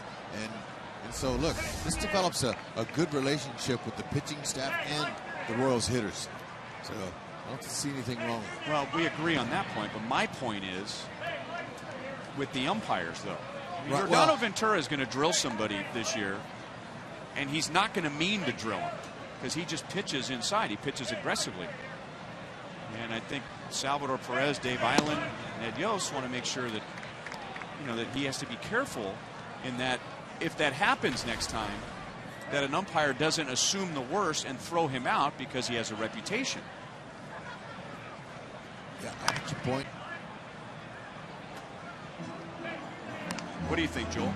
Well, I always go down and try to visit with the umpires, and I didn't get any sense that they were saying before the game, oh man, look out for the Royals. But they were very aware of what happened in Oakland. I mean, they don't live in a bubble. They get all the reports. They see the highlights. And I think that they know there's been some stuff going on. That ball skips past Paulo Orlando, and he makes a pretty good throw from the fence. Melky Cabrera's into second base with a double.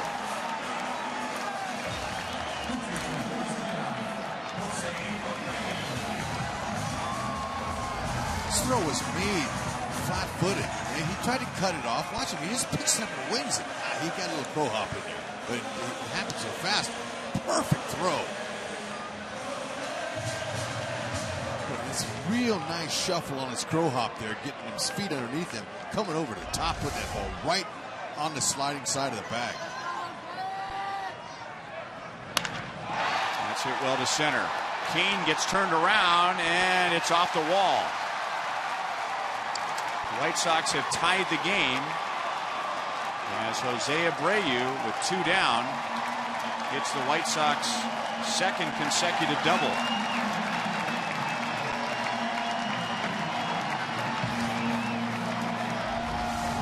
This ball was smoked. Ball's down. He stayed down. Abreu did with it nicely. He's able to bend that back leg, keep his leverage down, and just drove it and hit it right where it was pitched. Didn't try to pull it or roll over. Squared it up at the base of the wall. Kane in pursuit. Overplayed it just a tad, but he's trying to catch that ball, and he's made some catches like that before, but that ball was just crushed into the wind.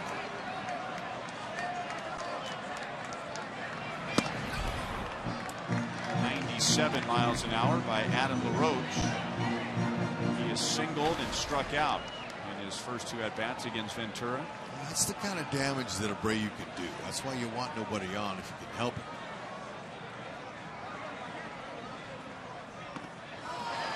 There are some guys where the sound is different, the trajectory of the ball is different when they make contact, and I would put Jose Abreu in that category. That looked like you hit that thing with a 2-iron. Yep. Vladimir Guerrero was like that too. certain guys. You can tell in batting practice. Ventura would like to strike out.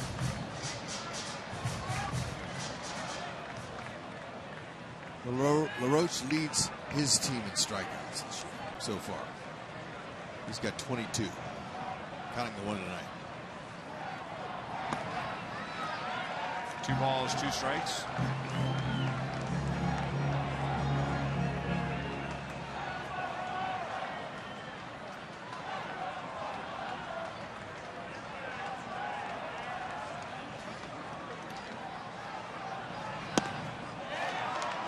Earlier how the Royals do not strike out.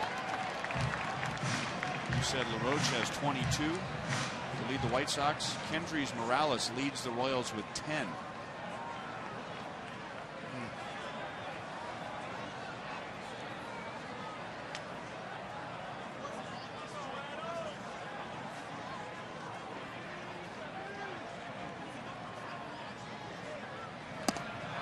Changeup. And a nasty changeup. And Ventura either celebrates or he is lecturing himself for giving up the pair of 2-out doubles. Cabrera and Abreu. Abreu ties the game. The strikeout of LaRoche is Ventura's 8th.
Keane will lead off. We remind you to vote for the Royals Player of the Month at rallyhouse.com, and you'll be entered to win a majestic prize pack from Rally House.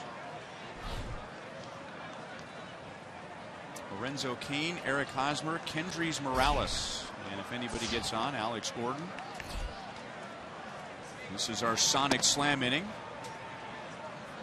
Our contestant tonight is Sarah McGovern from Belton, Missouri.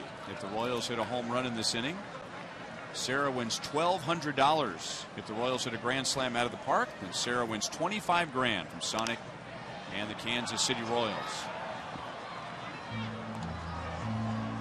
Cain tonight singled in the first inning and scored one of the 2 runs on the Kendrys Morales base hit. He is 1 for 2 against Chris Sale to add to his already impressive numbers against the White Sox lefty, and now Sale gets him chasing a pitch up and away. 1 ball, 2 strikes. Royals have had a base runner in every inning, and Sale has had not 1, not 2, but 3 double plays behind him. He gets Cain off of his feet and down to his knees. Man, that's a back legger there, a fastball.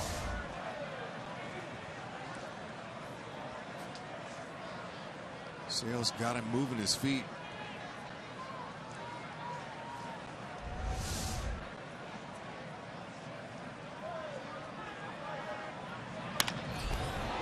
past Sale, but off the knuckles, and Johnson will throw him out. 1 down.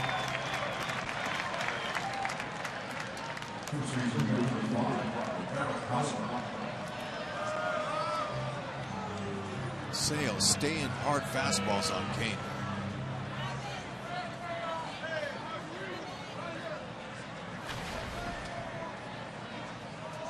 It's only 11th time in Sale's career that he's given up 3 or more hits to left-hand batters, and 6 of those have been against the Royals, including tonight. Mike Moustakas has a hit, Eric Hosmer has a hit, Alex Gordon has a hit. You gotta love it. And now Hosmer was reaching, and Johnson will throw him out. 2 down.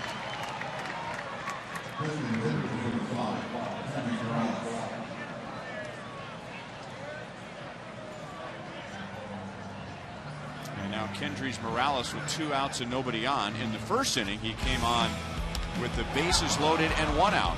Coming through again. Morales providing Hosmer with some protection. First ball, fastball, he's swinging.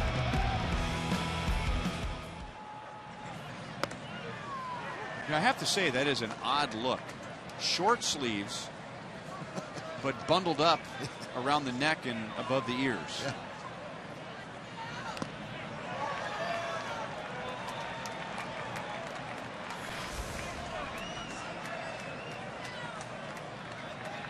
He's got just about every zone covered. You can see what a great low ball hitter he is. Garcia's in right field, and Sale has his first 1-2-3 inning. Royals and White Sox are tied at the end of 5 1/2.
We figured this would be a good pitching matchup tonight. So far it has been our sprint cuts of the game, and there have been quite a few cuts and misses against Yordano Ventura. He has struck out 8 in 5 innings. He retired the first 8 tonight with 5 of those 8 strikeouts, and that was his most recent strikeout against LaRoche to end the 5th inning as Garcia lines out, and Ventura was just mad at himself as he was mumbling, leaving him out and headed to the first base dugout, and now needs just 1 pitch for the first out of the bottom of the 6th. With Ventura's average fastball velocity at 96.2, that's the highest among all major league starters, so that really helps him. He sets him up with that. His 2 secondary pitches are very advanced. Excellent changeup and nice overhand curve. So he's able to keep him off balance and keep him guessing, but the damage has been done on his fastball, typically. the hitter's looking for it. And if it's anywhere out of the plate, they don't miss it. They don't care how hard it's thrown. Big league hitter, his eyes light up when it comes down the middle. Out to Hosmer. He'll take it himself. And Gillespie is 0 for 3. Well, you don't want to miss the second annual Zubaz Palooza Day. That's next Friday, a week from tomorrow. The Tigers are in town, and this special ticket package will feature one-of-a-kind powder blue Royals-themed Zuba pants and a game ticket. Packages start at just $25, so purchase today at Royals.com/special events. Kane into left center field, so Sale has a quick top of the 6th, and Ventura needs just 5 pitches to get through the bottom of the 6th.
Jose Quintana, a couple of lefties whose numbers may give hitters a false sense of security.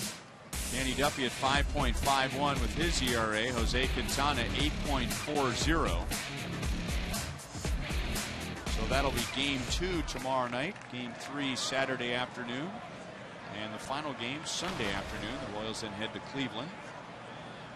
Starters comparison is a good comparison tonight with the exception of strikeouts. Ventura has struck out 8, and the Royals, who are the toughest team to strike out in the major leagues, they've fanned only twice against Chris Sale. One of those strikeouts was against Alex Gordon, and Alex has just punished 2 of his bats tonight. I'll say one of them on the ball the first time went down to the third baseline. Now this one goes down the right field line. It's getting in his kitchen.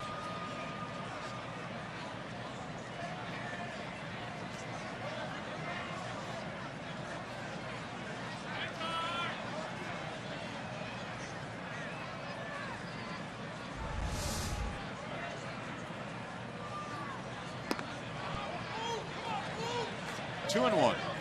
Alex has struck out and singled against Chris Sale.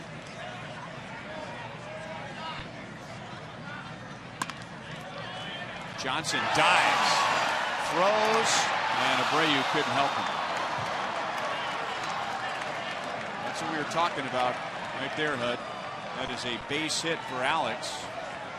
Man. Michael Johnson. Ball scorched to his backhand side. He sprung to his feet, was barely on the ground at all. Nice try. He had a little bit more time. He was so quick getting up.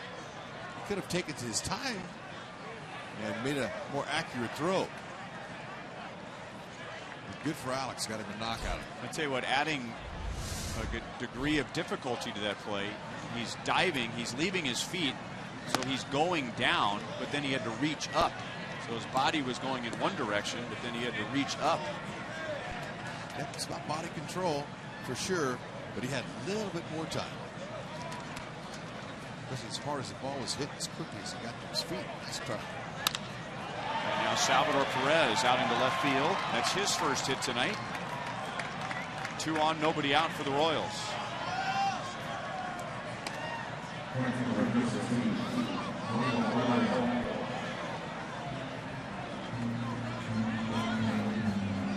Royals getting that pitch count up on Sale now at 94 pitches. Remember, we were telling you how rare it is for left-hand batters to have success against Chris Sale in one game. With Alex Gordon's second hit, that's 4 or more hits from lefties against Chris Sale. It's only the 5th time that any team has done that to Chris Sale. Only 5 times, and 3 of those 5 are the Royals. Yeah, pressure and Sale, both sides of the plate. Let's see if Ned asks Paulo to bunt here. Must be a tough guy to bunt. Sure would.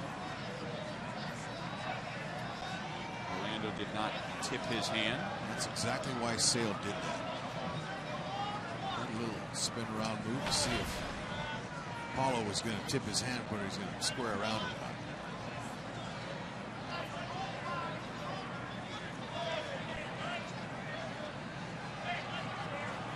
Flowers went out to talk to him before Paulo came up. Probably said, hey, why don't you do that and see what he's going to do. Not showing bunt.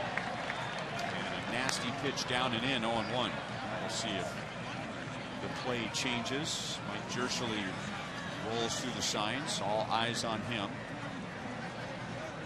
And Sale looks over at his third baseman, Connor Gillespie, to get signs from him as far as what the defense will do if Orlando puts down a bunt. Right, if he bunts it to the third baseman, Gillespie will either charge or he'll go back to third. Ooh. Most of the time in situations like this, hitters are going to see fastballs because that's the toughest ball to get down, especially against Sale. Coming inside like that with hard fastballs. That location gets you to pop the ball up most of the time.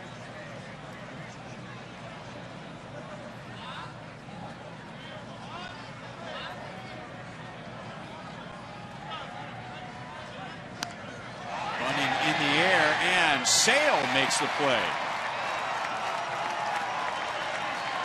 Exactly what we're talking about. Very difficult to stay on top.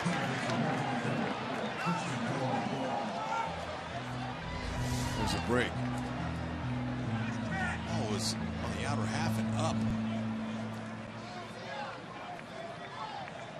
Thought there might have been a collision here, but Sale got the rebound. With long arms, he's able to stretch out and get it.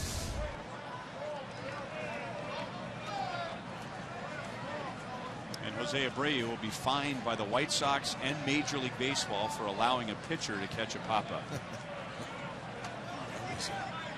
Big out. We've talked about this before, but the extremes that infielders will go to not allow a pitcher to catch a pop-up has always mystified me. Down and away to Christian Colon.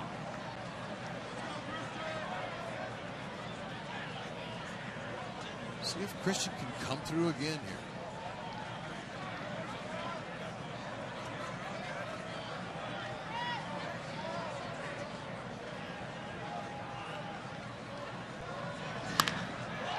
Caught by Ramirez. Double play. 4 double plays by the White Sox defense behind Chris Sale tonight.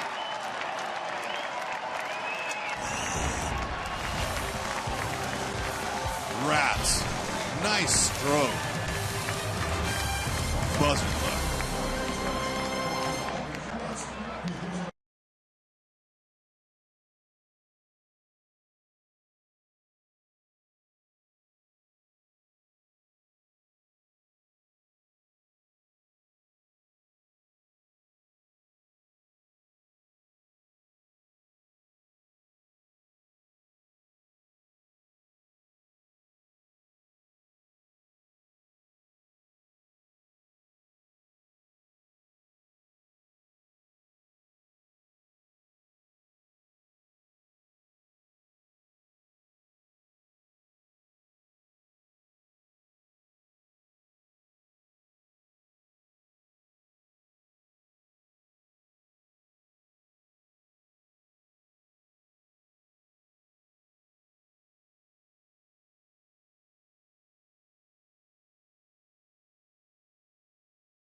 Orioles. Visit your MidwestFordDealers.com.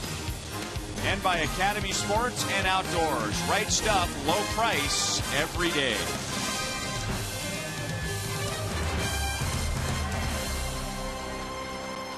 Tied at 2, bottom of the 7th inning. And the White Sox have turned 4 double plays tonight.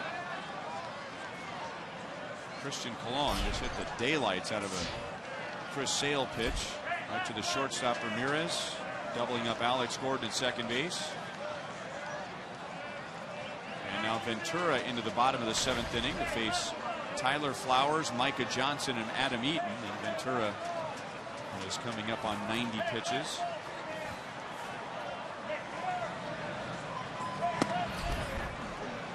Fastball at 96 to Flowers, who is one of Ventura's 8 strikeout victims tonight. And he's 0 for 2.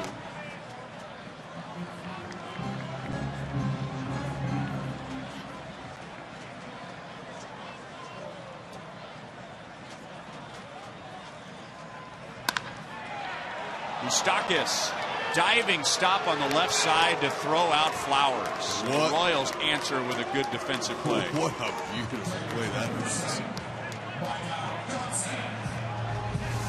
Flowers looking for the fastball. He got it. 2-hopper Moose right in his glove. Takes his time, gets his feet up under him. Great play, good reaction.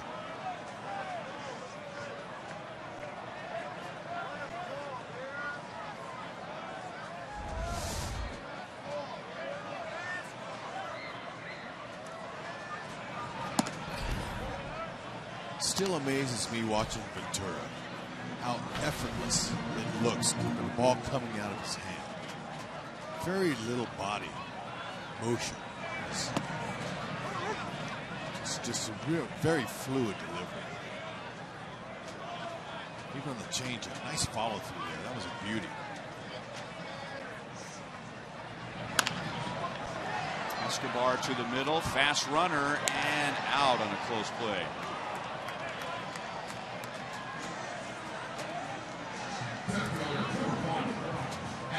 Follow live Royals baseball with MLB.com at bat on your smartphone or tablet. Allows you to stay connected to the Royals all season, all postseason, wherever you are. With the MLB.TV Game of the Day, in-game highlights, live look-ins, replay reviews, radio broadcasts, and more. Browse the app's new features, including StatCast tracking videos.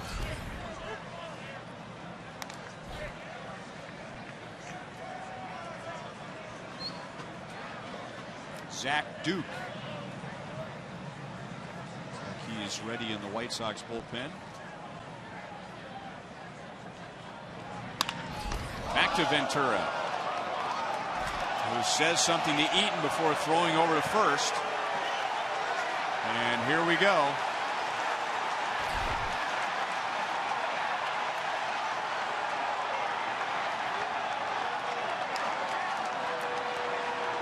Now, I should point out now that when the last half inning came to an end, the Royals and White Sox were screaming at each other.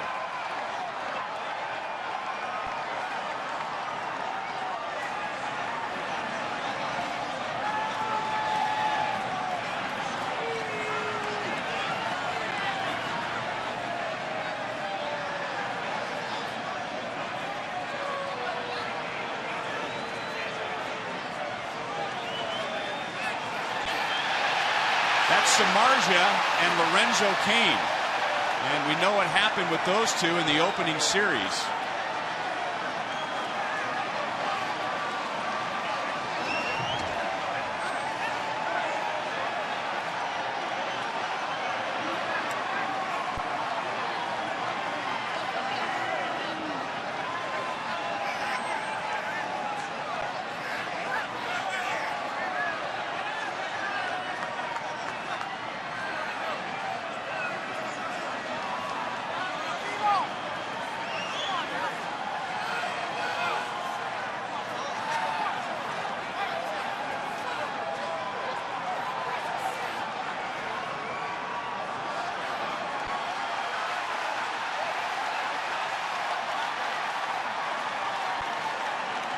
Right now, it appears that most of this is between Lorenzo Cain and Jeff Samardzija.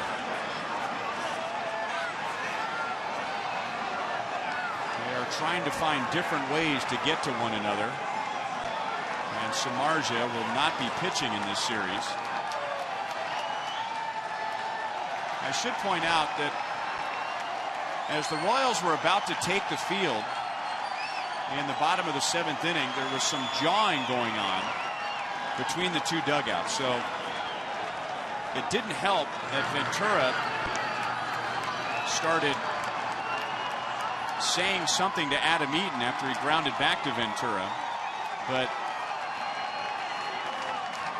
there was a spark that had been triggered before this half inning even began. Yeah, it seemed like it happened on the double play back to second base.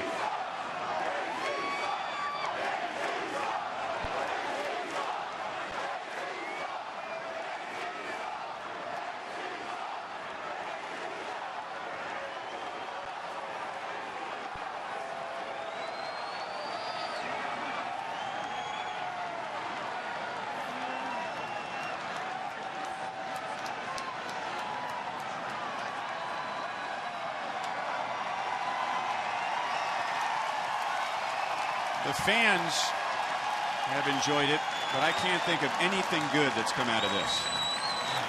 Again, Ventura unable to control his emotions on that, but you know, there's a heat of the battle going on that we don't see up here. We picked it out in between innings. Sometimes, though, you got to be a little bigger than your feelings. I agree.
Eaton hit a comebacker to Yordano Ventura, and Ventura said something to Eaton as he was going to first base before throwing him out. Eaton took exception to that, said something back to Ventura. The bench is cleared, and I don't think the bench's clearing had as much to do with Eaton and Ventura as what happened in Kansas City to begin the year and what happened earlier when the Royals lined into a double play. The Royals and White Sox were screaming at each other before the Royals took the field in the bottom of the 7th inning. Sam Holbrook, he did the right thing. He was the first guy there. He's the umpire, and he says, get to the dugout. You got him out.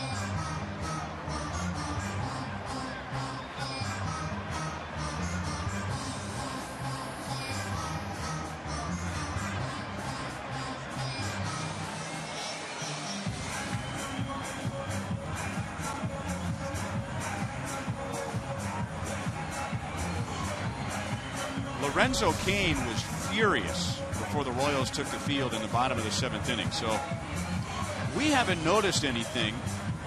When Christian Colon lined into the double play, we didn't see anything that happened on that play, but something happened or something was said, because Cain and a few other Royals were upset with something that the White Sox did before the Royals took the field in the bottom of the 7th inning. So what happened between Ventura and Eaton, and Ventura clearly ruffled Eaton and the White Sox feathers and gave them a reason to come running out on the field, but it was more than just that. We don't know what it was, but tempers were flared prior to that Adam Eaton play. Ventura, again, was he going to get through a start this year without any issues?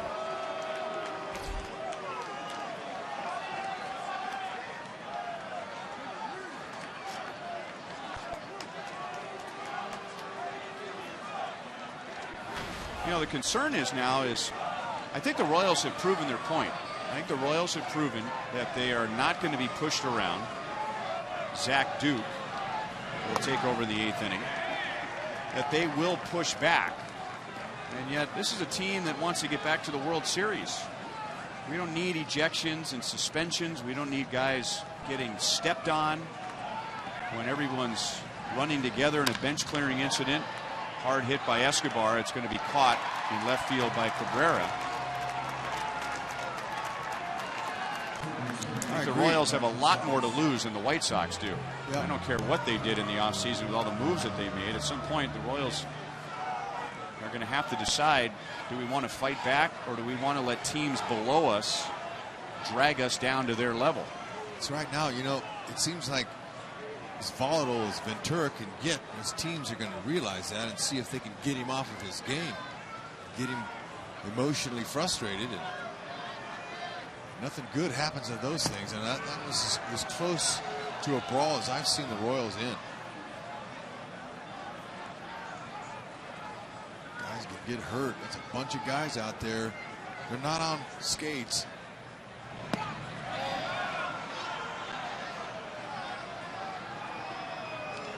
Samardzija looked like he came right after Cain. And I saw Volquez in there. Volquez looked like he was mixing it up a little.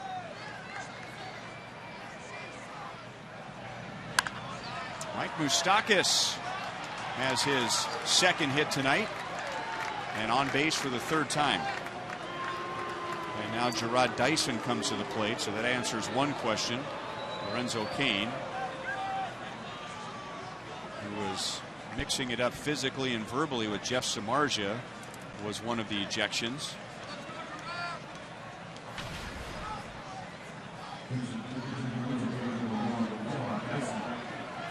Zach Duke. He's got a fastball 88 to 92, slider and a changeup. A couple different arm angles he'll use.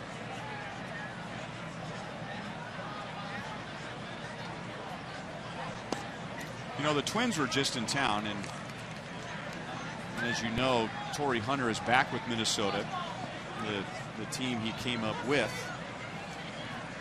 And he was explaining that as the Twins were gaining respectability, that they went through something very similar that the Royals are going through right now. He saw a lot of similarities. And in 2002, Minnesota nearly won the division, but they faded at the end, and then their run of 6 of 9 divisions began in 2003. And all of a sudden they started having problems with teams. Cleveland Indians and the Twins were mixing it up quite a bit, and in his mind, teams were starting to push them around.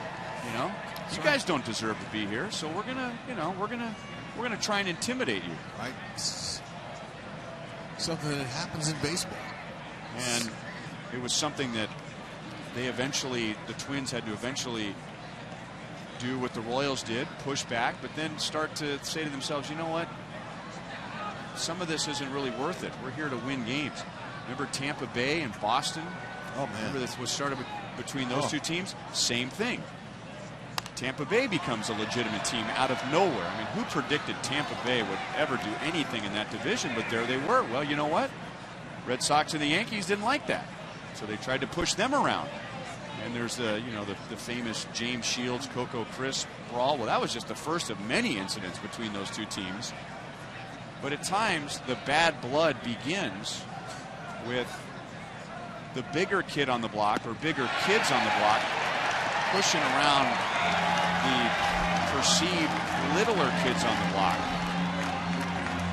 And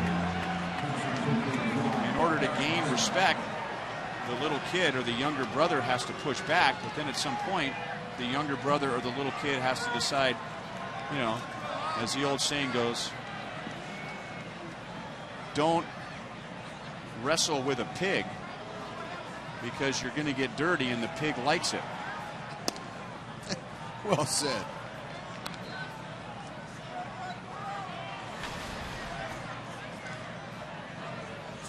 The ejections for the Royals: Lorenzo Cain, Edison Volquez, and Yordano Ventura.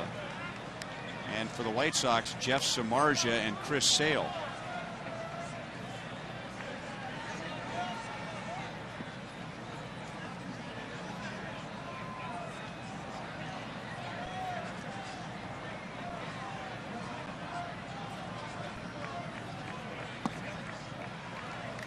Two 2-0 on Eric Hosmer. He is 1 for 2 tonight with yet another walk.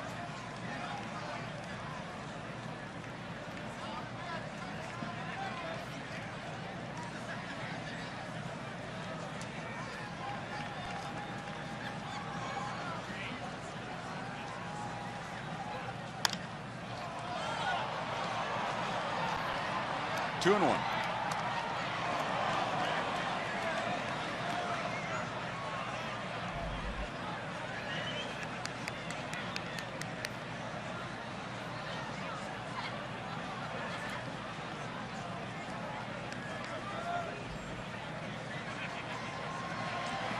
I'm sure that the White Sox understand the Royals' domination here at U.S. Cellular Field. I mean, 15-3 in their last 18 games here. Abreu makes a diving play and goes to the bag. And that's it for the Royals in the top of the 8th inning.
Of Chicago, Panera takes us around the league. Told you about the Yankees beating Detroit.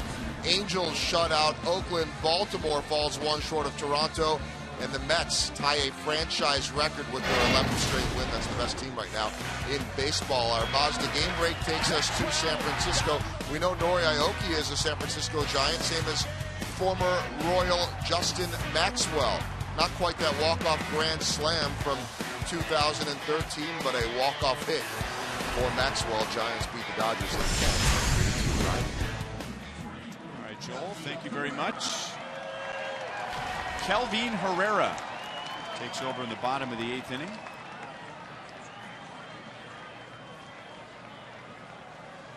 And Kelvin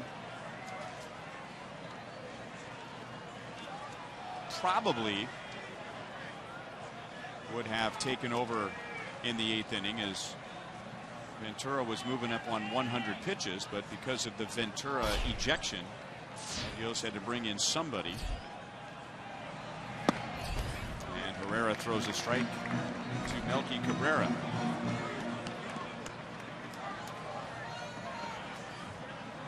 Cabrera with 2 outs in the 5th inning doubled against Ventura. Then Abreu doubled, and that tied the game at 2. The Royals have not scored since scoring 2 runs in the 1st inning.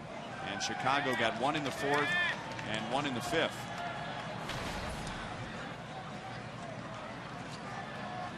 Fastball changeup by Herrera, the first 2 pitches. He's got a little rolling slider here to use. Don't really need much more.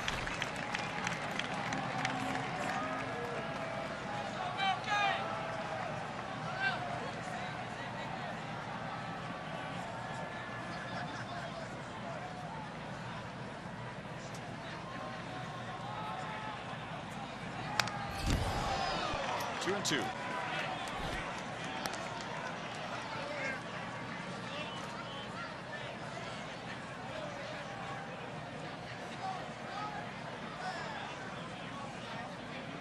Cabrera, Abreu, and LaRoche in the bottom of the 8th.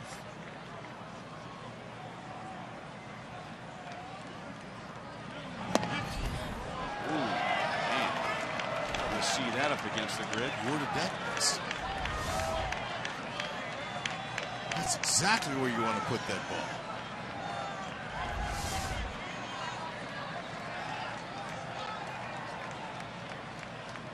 Trying to repeat that. He takes it again. Sam will probably ring it.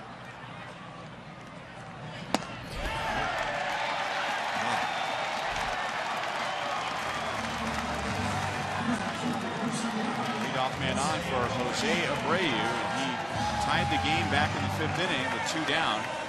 Our Chrysler drive of the game. Can't barrel it any better. Lorenzo Cain can't catch it. That ball was crushed.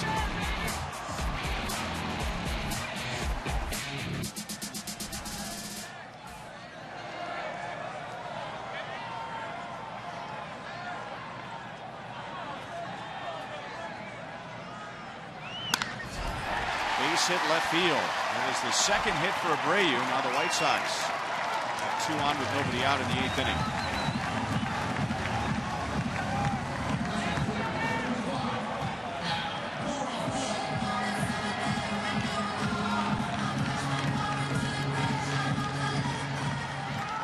Robin Ventura is not going to ask LaRoche to bunt. I can guarantee you that.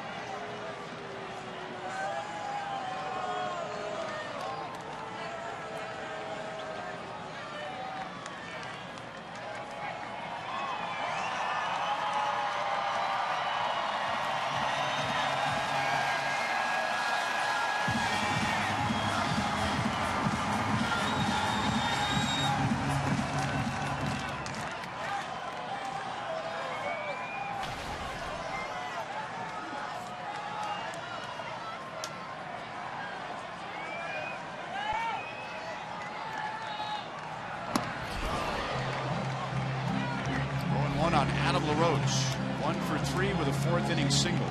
See where the Royals defense is. Escobar, he's back on the grass at second base. That means that he'll be the pivot man no matter where the ball is hit in the infield. He'll just break in there.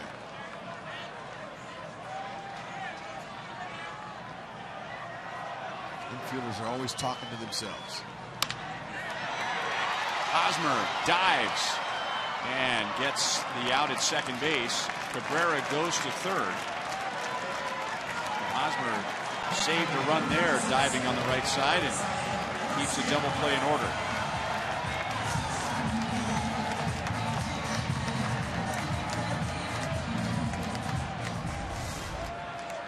White Sox applying some pressure. That ball goes through. Hosmer didn't catch that. Nice. Took his time, threw a dart to Escobar. Was able to make the play.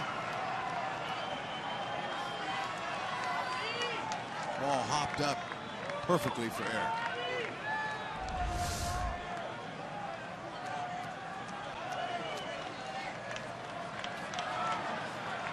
Strikeout needed here. A 6-4-3.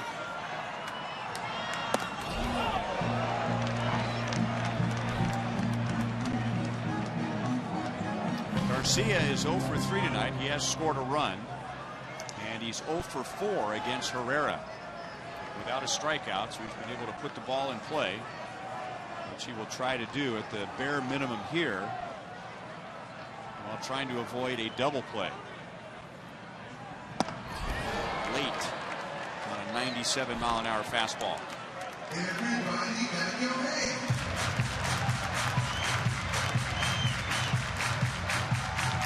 One of the reasons the Royals back into the bullpen so strong is they've got power fastballs. They can blow it by you.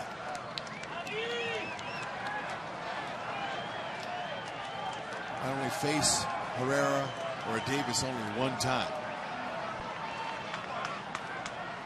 And again, late on a fastball. It looks like he's sitting on something off speed, and swing is almost an afterthought.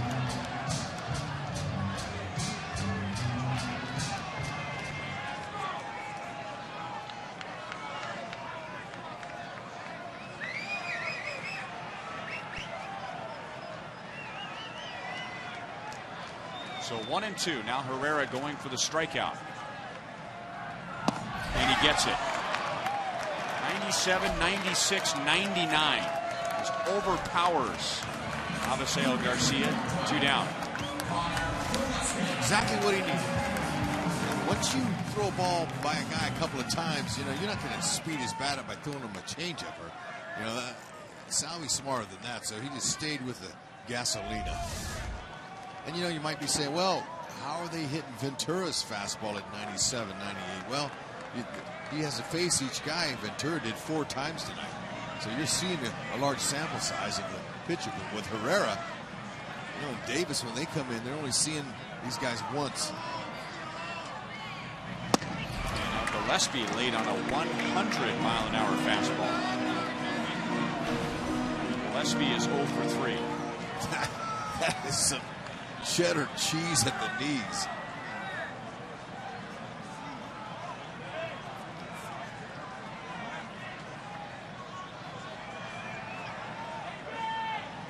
Now Gillespie hasn't seen a whole lot of Kelvin Herrera, just 2 at-bats. 1 hit. That 1 hit was a home run. Salvador Perez may have just saved the game right there. You know, it's hard enough to square the ball up. Salvi's got a catcher's glove on. He does a great job of just laying it open quickly. He wasn't trying to catch it. He's just trying to keep it in front of him, so he opens up his glove. The glove has a better chance of stopping it with it wide open than it does trying to catch it.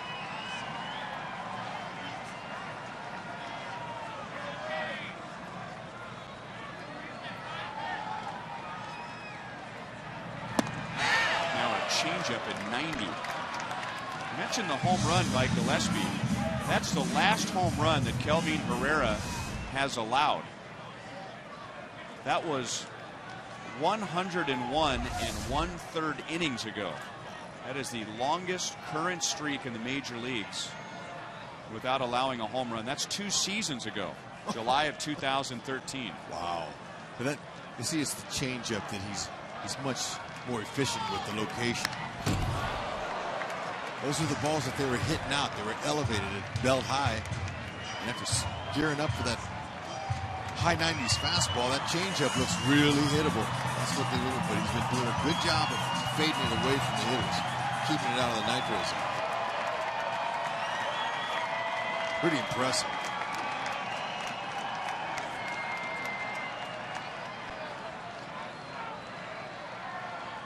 And Sal wants the changeup, and he wants it down. And he got it down. Kelvin Herrera. And the Royals bullpen has put together another impressive streak. 23 consecutive scoreless innings. And he does it the hard way tonight, as Chicago had 2 on with nobody out. Beautiful spot.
Over the 9th inning in a 2-2 tie.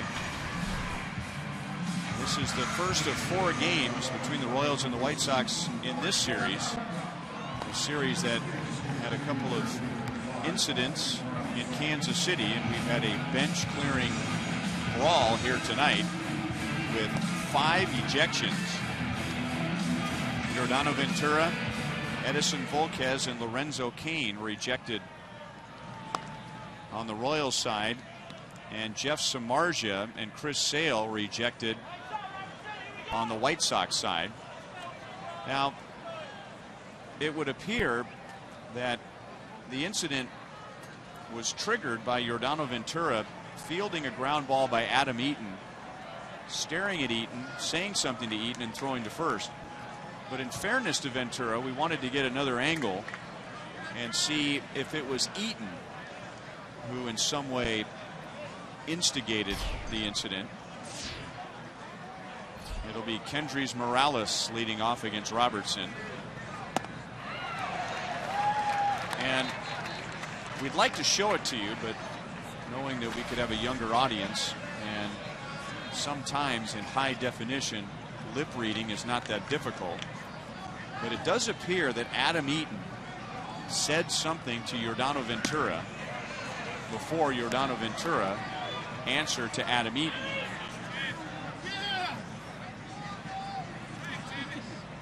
But did all that begin with Ventura fielding the ground ball and just looking at Adam Eaton instead of just fielding and throwing over to first base? It'll be interesting to hear Ventura and Eaton's comments after the game. Obviously, Ventura didn't learn from the last time he stared a hitter down. All the hitter did was hit a ball back up the middle. It's almost like Ventura's taking offense to that. He stared Mike Trout down. And, you know, if you're a hitter and a pitcher looks at you longer than really he should look at you, sometimes you get offended. I mean, sometimes hitters don't pay any mind to it, but Ventura, is young as he is, catch that ball from Eaton, that one hopper back to him, just turn to first base and throw him and get him out.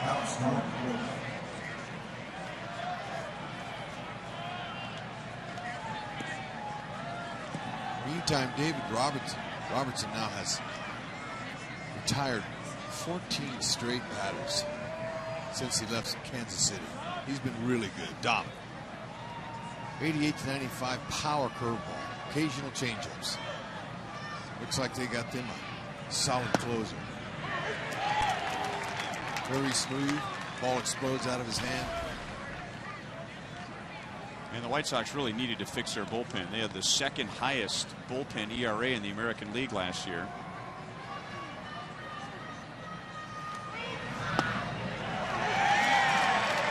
Two to Alex, 2 for 3 tonight.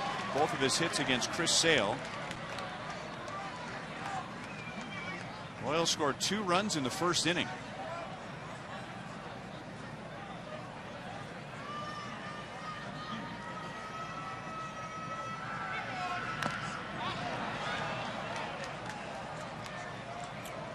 Talking with White Sox pitching coach Donnie Cooper, he was telling me about Robertson in spring training. You know, this is the first time they got to look at him, and he really was kind of just going through the motions to see Wade Davis. Ready?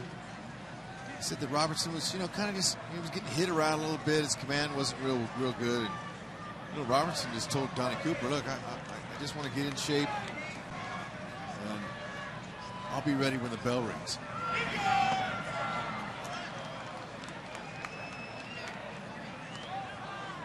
Some veterans have that mentality, especially pitchers.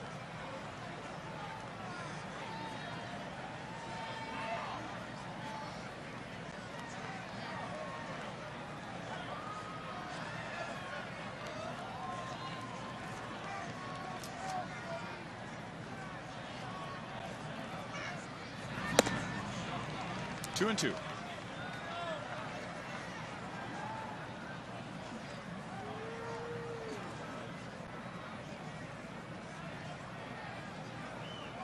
Royals have had 10 hits tonight, all singles. They've had 12 total base runners. And that ball pops out of Flowers' glove, and Alex is still alive. The big item tonight is the White Sox turning 4 double plays. Chris Sale got a ground ball double play in the second inning, a ground ball double play in the fourth, a ground ball double play in the fifth, and then the Royals lined into a double play in the seventh.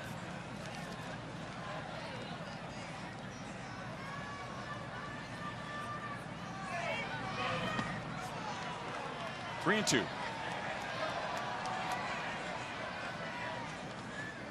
Alex Gordon has faced David Robertson 4 times and has struck out every time. Got to walk. Maybe he'll get another one here. If he does, Salvador Perez is on deck.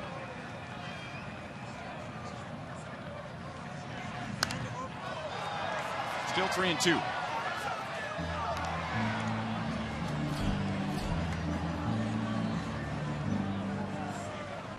He's grinding this one out here, Alex, waiting for a mistake.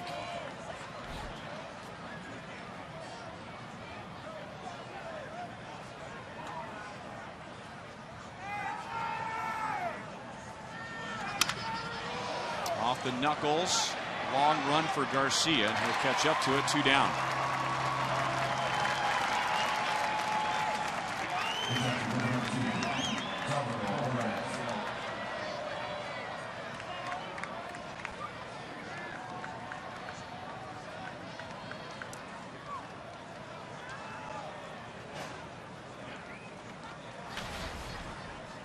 Salvador Perez is 1 for 3 with a 7th inning single. And a base hit here would give him his 9th multi-hit game this year.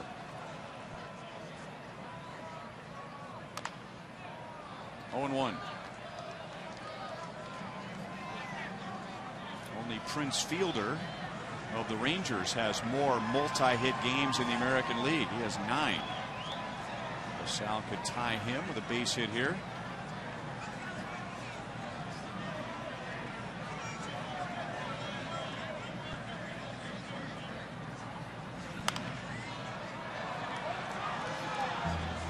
Oh and 2.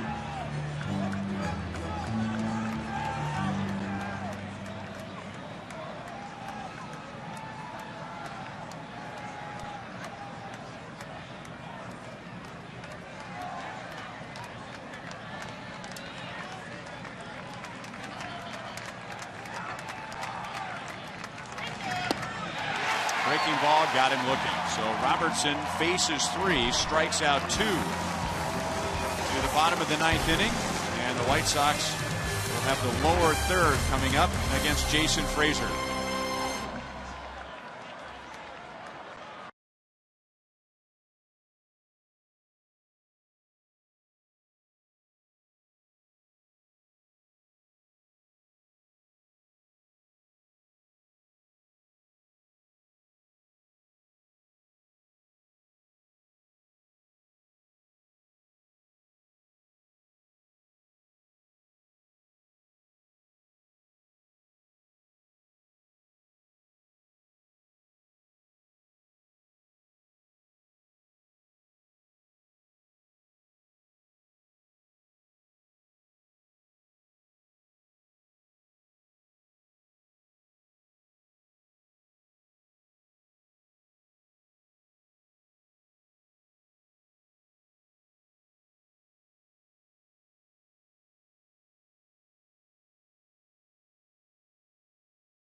Royals and may not be reproduced or retransmitted in any form, and the accounts and descriptions of this game may not be disseminated without the express written consent of the Kansas City Royals Baseball Corporation.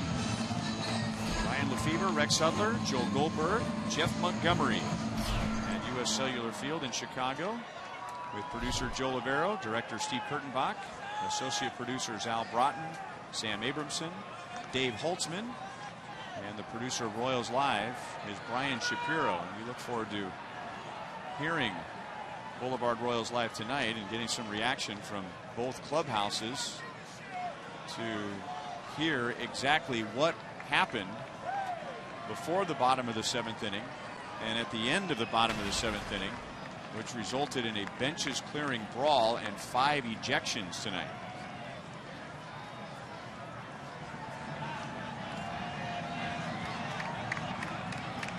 Jason Frazier. Alexei Ramirez takes a high slider.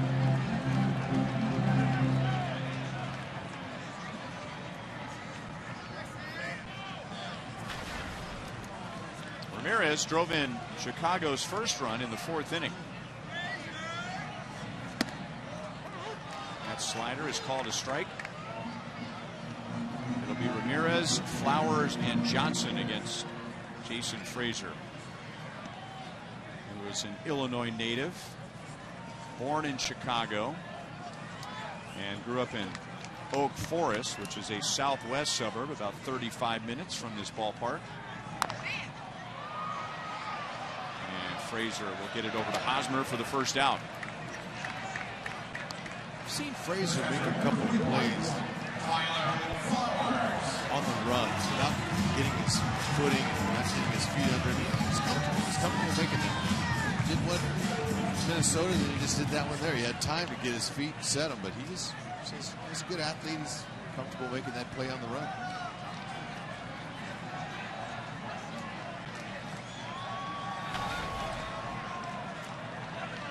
Now Tyler Flowers 0 for 3. Grounded out to Mike Moustakas in the 7th inning, who made a nice diving play on the left side.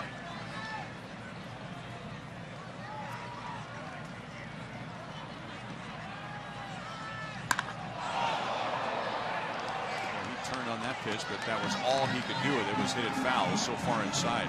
He's got good pop. Be careful, anything out over the plate firm with him. Sliders away, fastballs way in, just like that one there. This is the first time that Flowers has faced Frazier.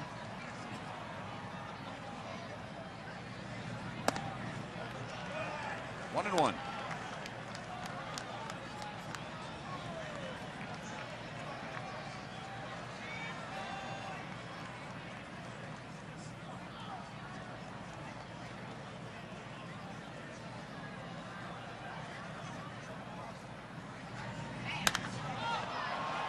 Very high in the air.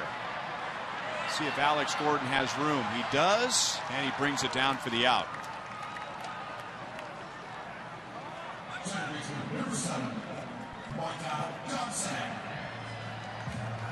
So 2 up, 2 down against Frazier. We used to go to old Comiskey Park and the new Comiskey Park. Well, he was living in Oak Forest. He said he grew up as a Cubs fan, but as he put it, White Sox tickets were easier to come by, and this ballpark was much closer to his hometown than Wrigley Field was, and he got a chance to pitch here briefly in 2011 after being traded by the Toronto Blue Jays. Got a chance to pitch in his hometown.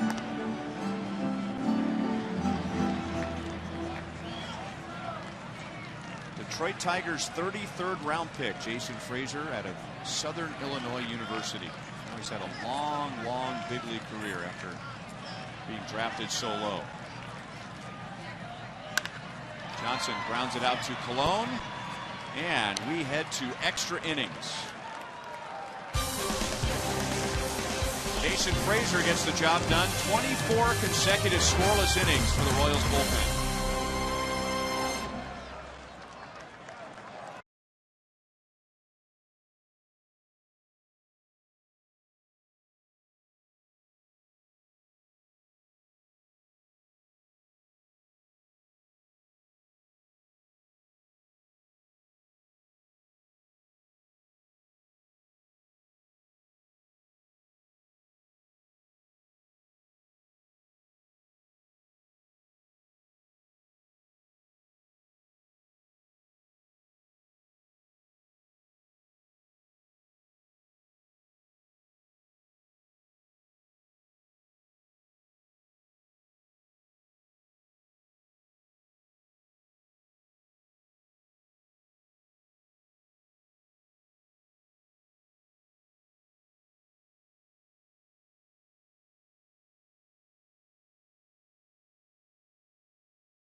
Protein snacks, Jack Links, all summer long.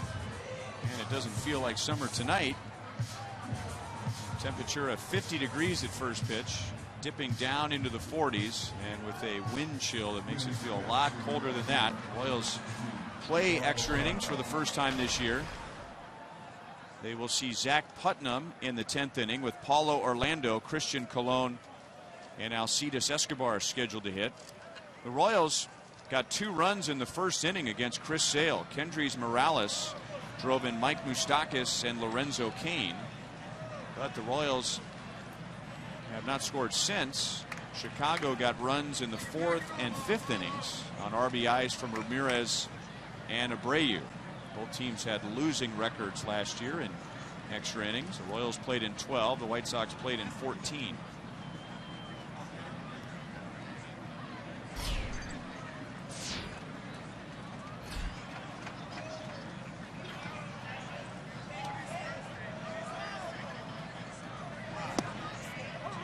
Putnam throws a strike to Paulo Orlando, who had an infield single in the 2nd inning, 1 for 3.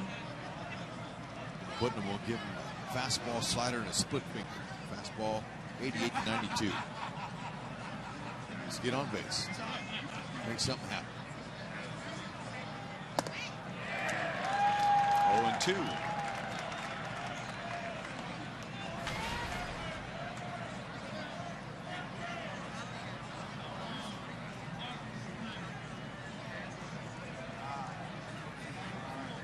Let's see if he pulls out that split finger. He's got a pretty good one.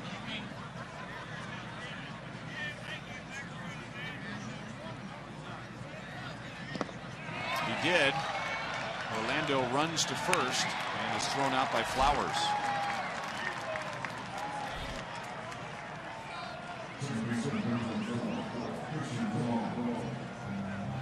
And now Putnam will get Christian Colon.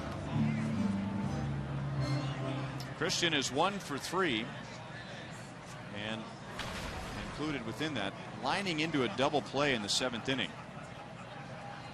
Royals had runners at first and second with 1 out, and Christian hit a laser beam to the shortstop Ramirez, who made a lunging play and then threw to second to get the double play. And that's when I think the heat was turned up somehow between the Royals and the White Sox, because when the inning came to an end, that's when we saw some yelling across the field between the two teams. We couldn't find it, but the Royals appeared to be the ones that were angry with something that the White Sox did, and then Adam Eaton grounded out to end the bottom of the 7th inning. It appears that Eaton said something to Yordano Ventura first. Yordano Ventura answered, and that's when the bench is cleared.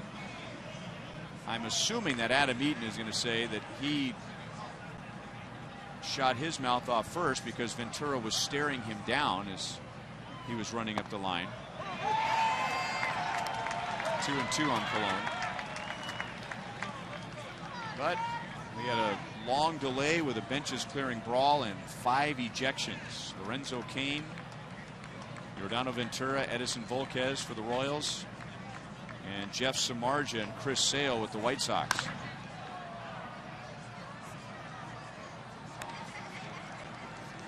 Yep. Unfortunately, we've been seeing a lot of that lately.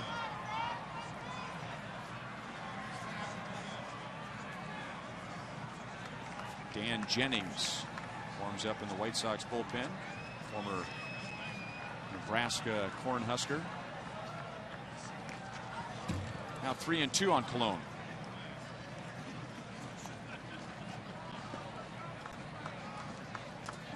Ryan Madsen is getting ready for the bottom of the 10th inning. If the Royals do not score, and right in front of him, Wade Davis getting ready for the bottom of the 10th inning if the Royals do score.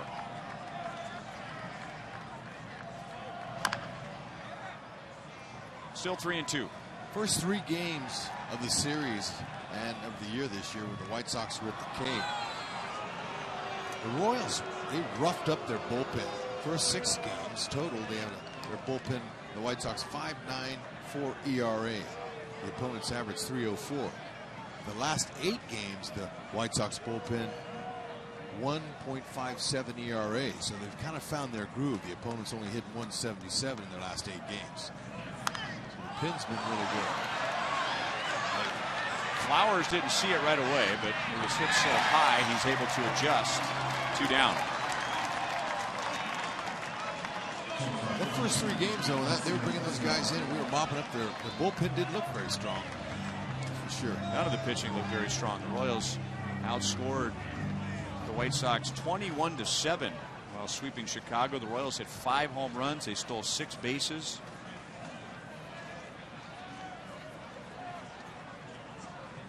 Do you know that Don Cooper is number 99? Well, you rarely see coaches without a jacket on. I didn't know that. Is that right? Is he number 99? Yeah.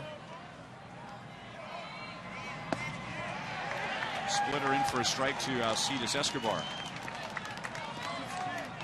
Gordon Beckham coming on defensively this inning for Connor Gillespie.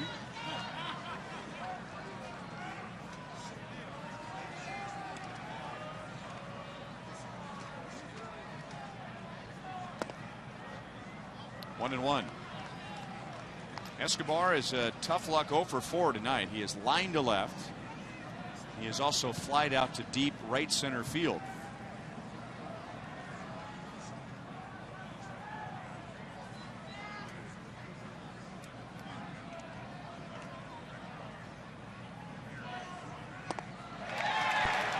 One and two. Putnam You know, it's hard to guess with him. He threw Paulo Orlando to start the inning on 2 fastballs and a split finger, struck him out at 3. And then he's been starting out some of the hitters now recently with his split finger and mixing that slider. Can't really guess with this guy.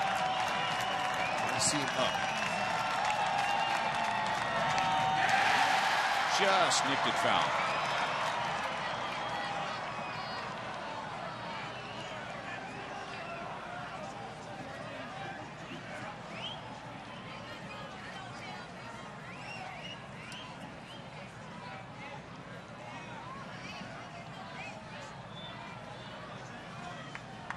As the White Sox were trying to find somebody consistent in the later innings to close out games, Putnam had 6 saves for Chicago.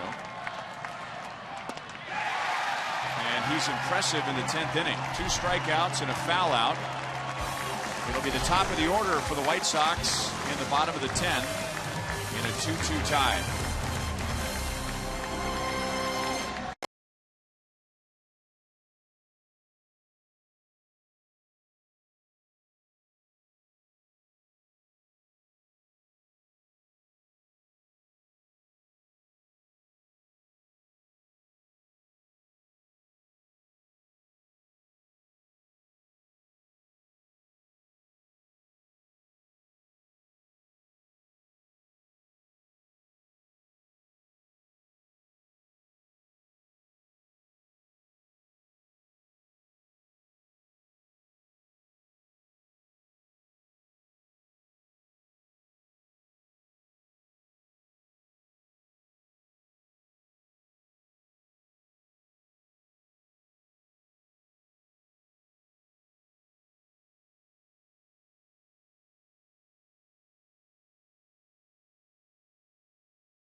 Making his 6th appearance.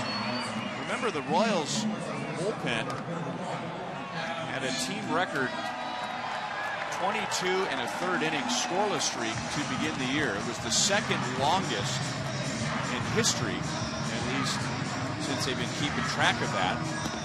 And now, since that's been broken, the Royals bullpen has a 24 inning scoreless streak. And it's been extended tonight by Kelvin Herrera and Jason Frazier both chipping in with an inning apiece. Gotta love that, man. Back into that pen to win is really holding their opponents down. Look at this. And this ERA for the Royals has actually gone down. That's entering tonight. Lowest ERAs since 1969. Through the first 15 games. None better than this Royals bullpen. So a 0.5 bullpen ERA. The next closest is the St. Louis Cardinals. But the St. Louis Cardinals bullpen ERA is 1.78. Royals are in a world of their own when it comes to the bullpen. Dominant. Matson. Wicked changeup he just threw. Beat. Fastball, changeup, slider. He'll sink that fastball occasionally. 6'6", 230s, big man.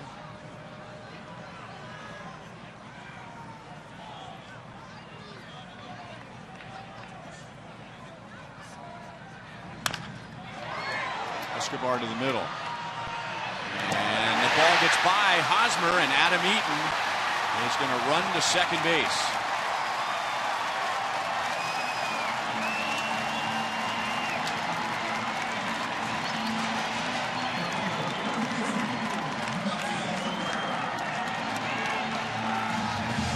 Escobar make those plays in his sleep.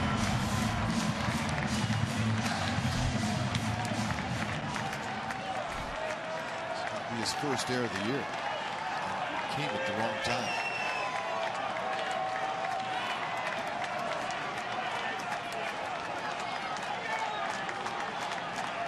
So it's an error on Escobar. No base hit and an error. And now Melky Cabrera.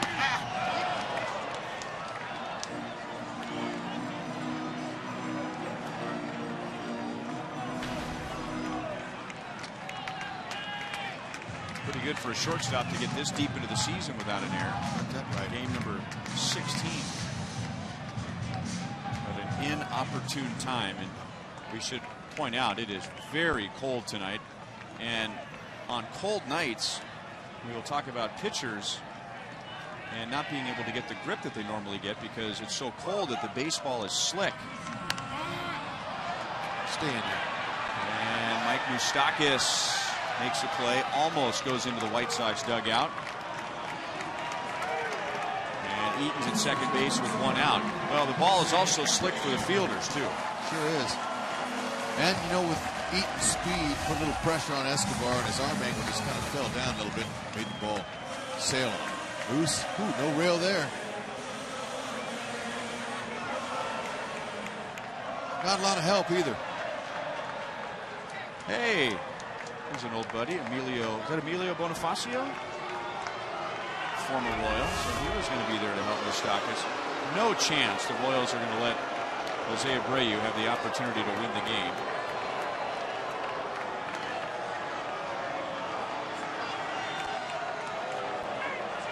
Abreu has 2 hits tonight, including the game-time double back in the 5th inning. So I'd much rather give Adam LaRoche and Abisail Garcia a chance.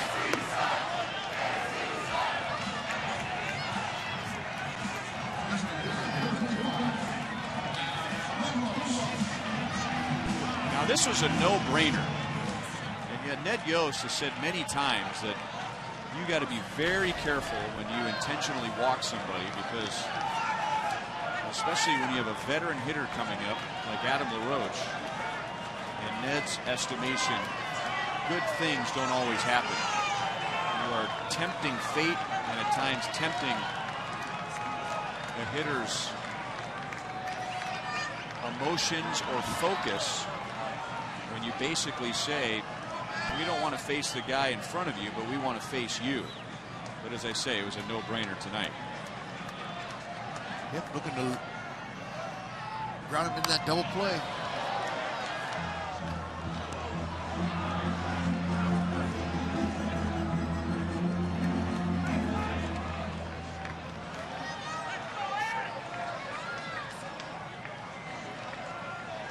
The White Sox have turned 4 double plays. The Royals have turned 0 double plays. 93 miles an hour, no balls, 2 strikes. You know, Abreu was intentionally passed 15 times last year. That's a high number, but you know, Robin Ventura's hoping that LaRoche will take that number down a little bit once he gets hot. Maybe too many teams putting Abreu on ahead of him.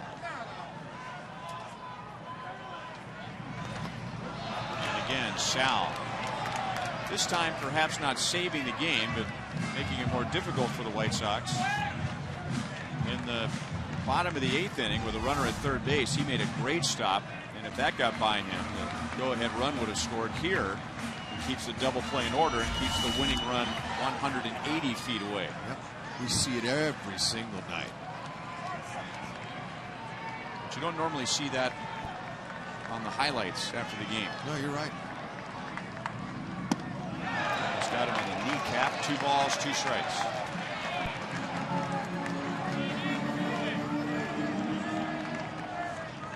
A couple of National Leaguers looking up here. LaRoche with the Pirates and the Nationals. Ryan Madsen with the Phillies.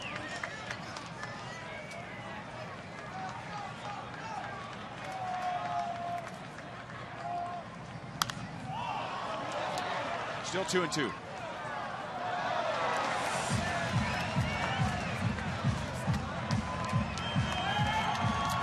coach out of, well, born in California, but grew up in Fort Scott High School, Fort Scott Community College.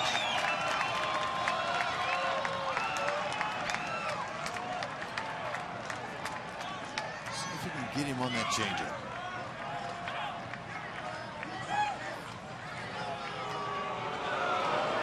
Manson and Sal want to talk it over.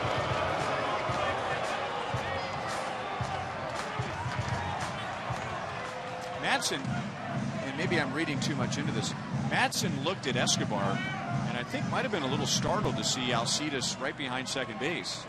And that's when he called time. And when he got together with Sal, he pointed to second base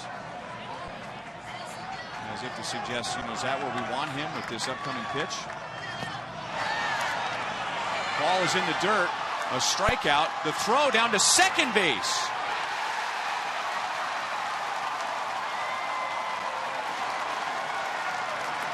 So the out is recorded as first base was occupied. And a heads-up play, a risky play by Salvador Perez. But with LaRoche running to first base, sometimes a catcher will get caught up in the moment and throw down to first, but LaRoche is out. But Sal heads up enough trying to get an out down at second. Yeah, I mean, this is heads up, and Salvador, he plays fearlessly. He's not afraid. Now, he couldn't pick this ball up here, and Abreu was late getting off at first base. Salvador with a nice throw down there. Only way he gets him if he puts that ball right on the bag. But very alert.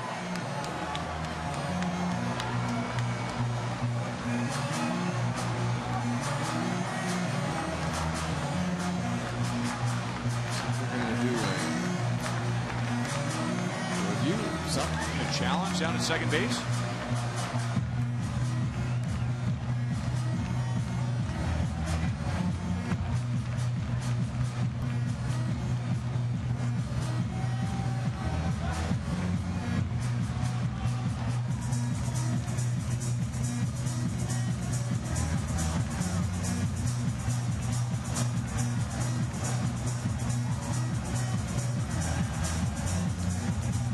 High tag before Abreu got to the bag? Maybe he came off the base. He came off the bag right there.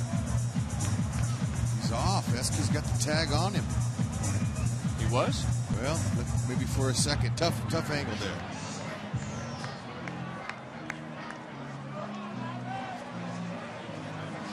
Nothing to lose. Go ahead. Try it. Well, except your challenge. Well, you know, it's getting late. An extra out takes him off the field.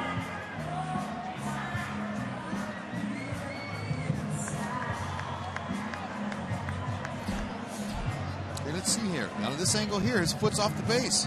Escobar's got the tag on it. Oh, there you He's go. Out. But did his back foot hit the bag? It did after Escobar already had the tag on him.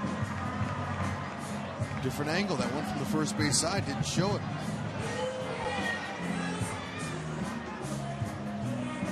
Yeah, let's run it back just a little bit more. Let's see here. And there's no touching of the base right there. Escobar got the tag on his hip now. Yep, no feet on the bag. None.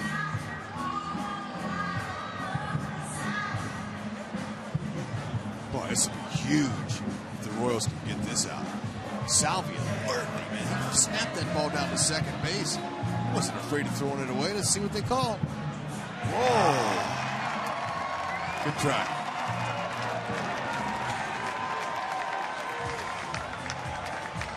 It's not been conclusive enough.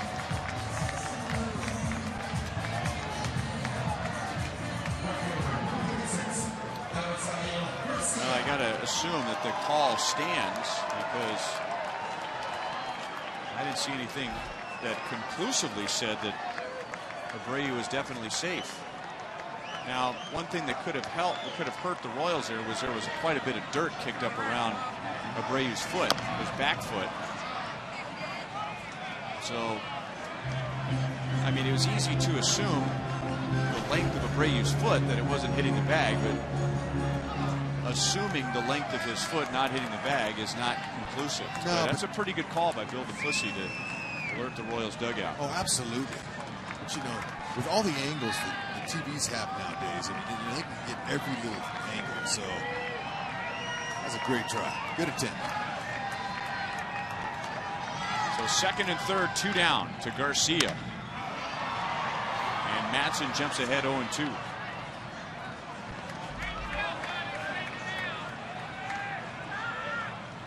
White Sox tonight have left 7 on base.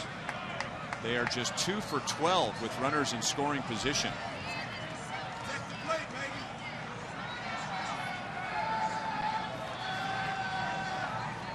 And as we thought, the call stands. 1 ball, 2 strikes.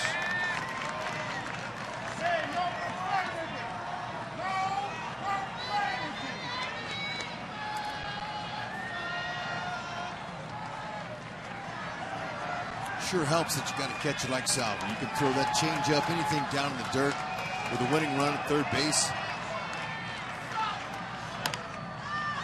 Tied him up. Moustakas to the line. Fair ball. Out at first base on a close play. Gotta go, Ryan Madsen. Gotta work your way out of that jam. 25 consecutive scoreless innings by the Royals bullpen.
Top of the 11th inning.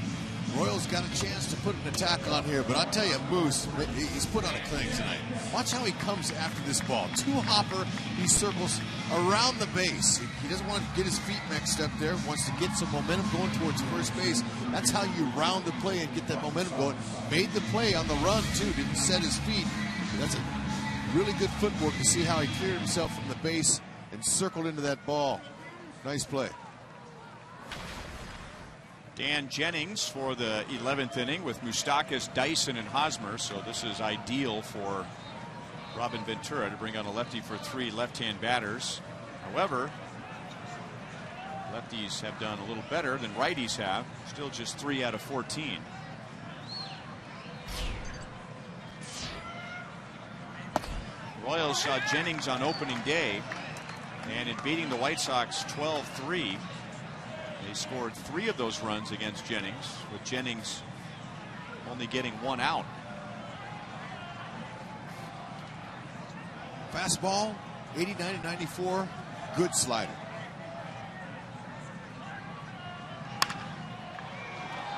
Let me take that back. 10-1, the win over the White Sox. 12-3 was Minnesota's home opener. Nice try by Moose to slice that left field line. He stayed on top of that high breaker. Right idea.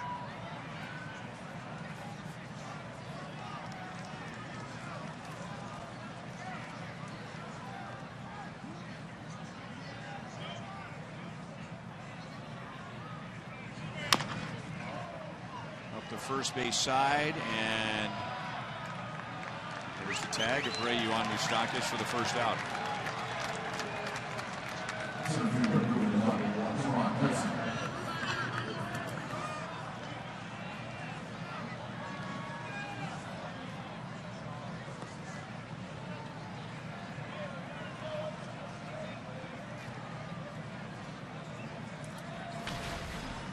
Rod Dyson with his second at bat. He took over for Kane after Kane was ejected during the brawl, and Dyson struck out in the 8th inning against Zach Duke. Everybody on the White Sox infield's shortening up and moving in. Doesn't really matter. If Dyson wants to bunt, lay a bunt down, go ahead. You got to make a perfect throw to get him. Gillespie breathing in. Down coming from third. Abreu's in. Micah Johnson, the second baseman, cheating big time over towards the first baseman. That's what you got to do. That's Beckham at third. Excuse me. Oh, yeah. Now Ramirez made a good play to get there on the first hop. I thought that was high enough to get Dyson over there. But Gerard's doing a great job so far this year of staying on top of the ball when he does make contact. It was high enough, but Alexi was already in, but was able to get him. I thought might have a shot.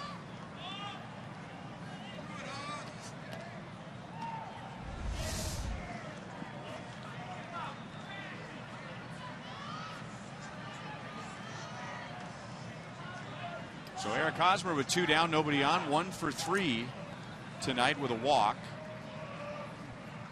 and 0 for 3 against Jennings.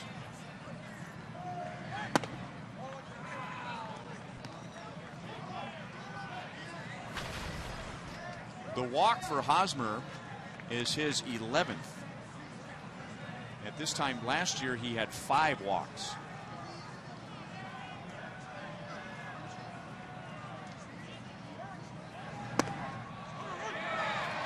One.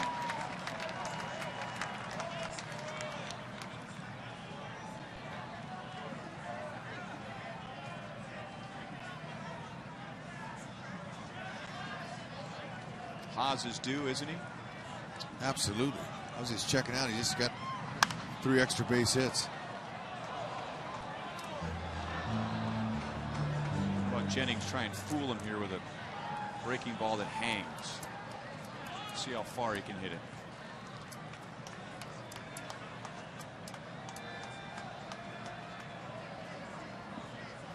Slick ball, cold night. Don't get quite the rotation in the break you want in the breaking ball.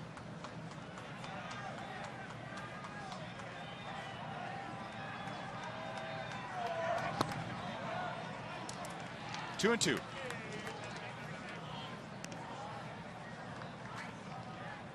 Good patience to lay off of that one. He's looking, trying to get him up. Get that breaking ball up. Just like you're talking about, Rhino. Talk him into it. Royals have not scored since the first inning.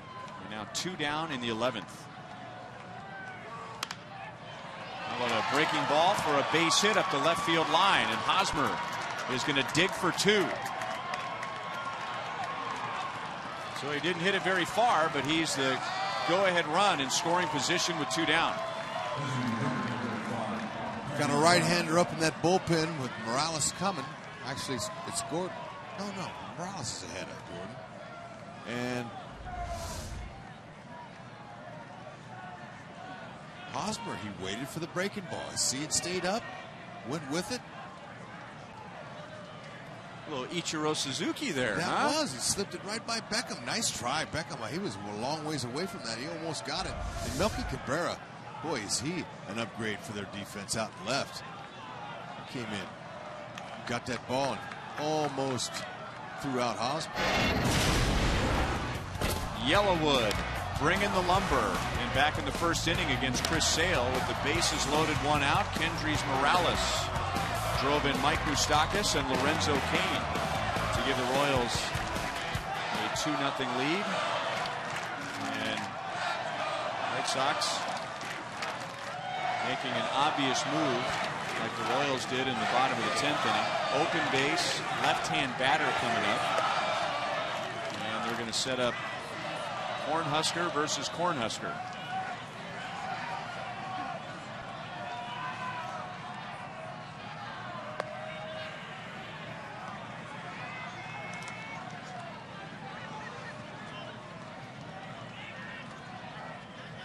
This will be Morales' second intentional pass of the year.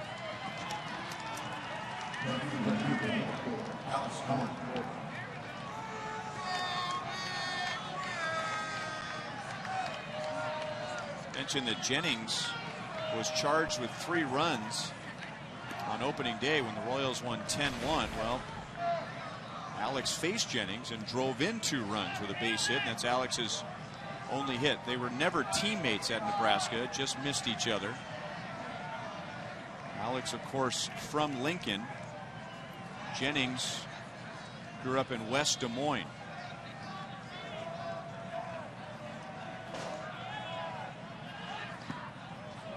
Triggered, but was able to lay off the pitch.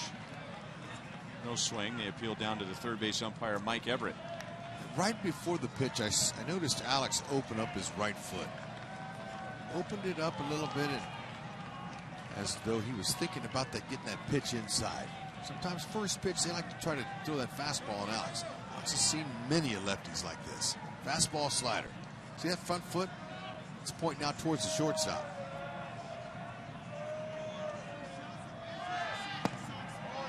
And that's inside, 2-0.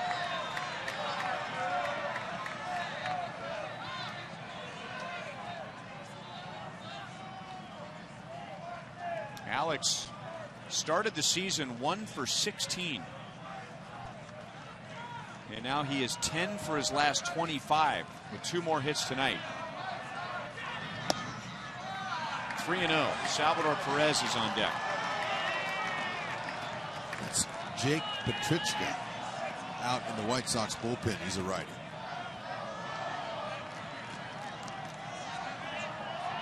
Green light. I'd give him the green light. I don't know if Alex will do it, though.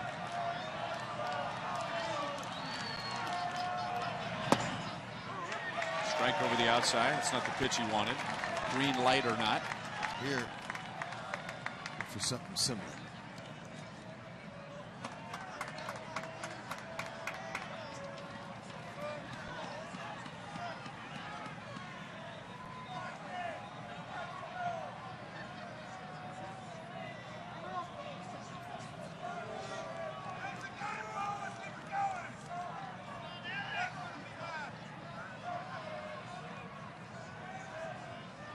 With 2 outs and nobody on, Hosmer doubled and Morales was intentionally walked.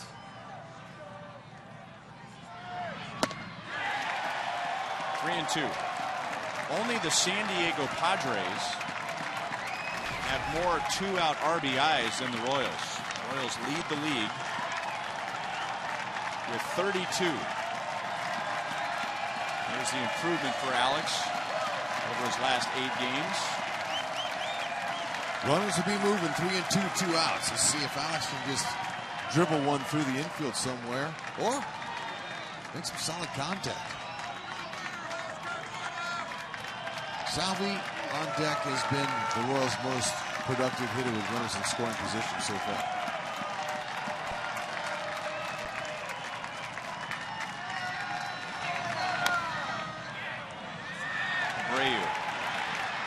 Slides to get Alex and end the inning. To the bottom of the 11th, Beckham, Ramirez, and Flowers coming up for Chicago.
scored since the bottom of the 5th.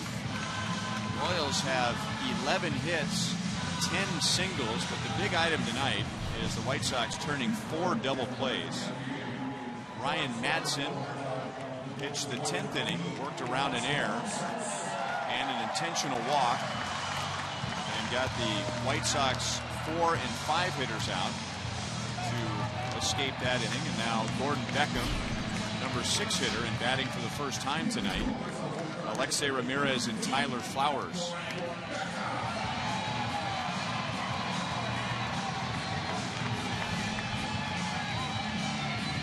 After the bottom of the 7th inning, Adam Eaton grounded to Yordano Ventura.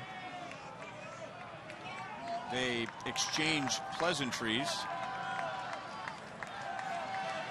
and then a bench clearing brawl ensued, and it seemed to center around Lorenzo Cain and Jeff Samardzija. Remember, Samardzija nailed Lorenzo Cain on opening day right after Mike Moustakas hit a home run, and that's really where the tension began for the Royals this year.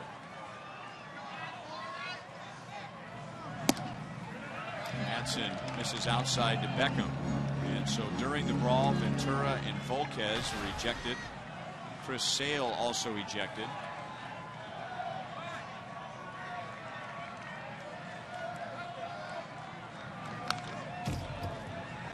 One ball, one strike on Beckham. Back with the White Sox, he was traded to the Angels last year. He was with the Angels when the Royals swept them in the division series, and then came back and signed with the White Sox to be a utility infielder.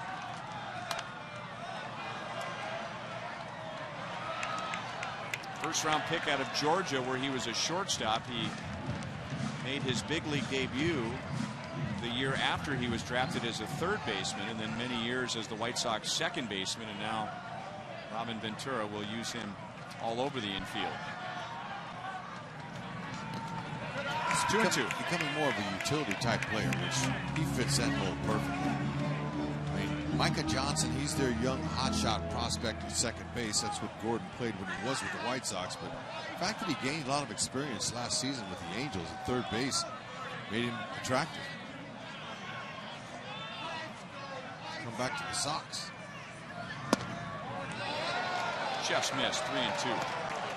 Oh, good spot. Salvi liked it.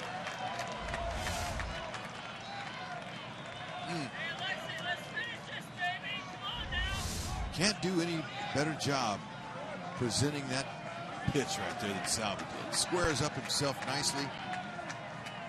Big target.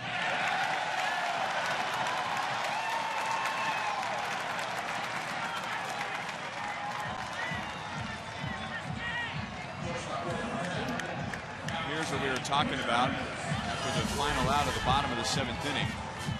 And we're going to give you the wide angle just in case we have some youngsters still up who can read lips.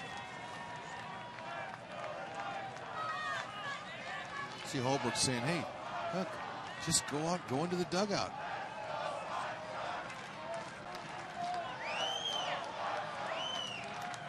Every single start has been something.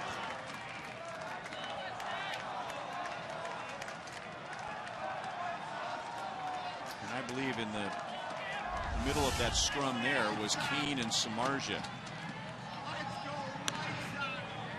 I want to hear,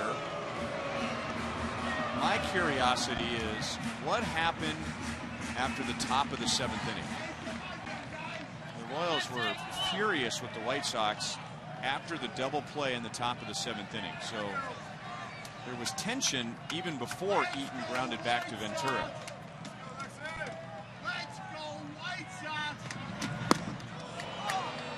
0-1 on Alexei Ramirez. He's 1 for 4 with an RBI single tonight.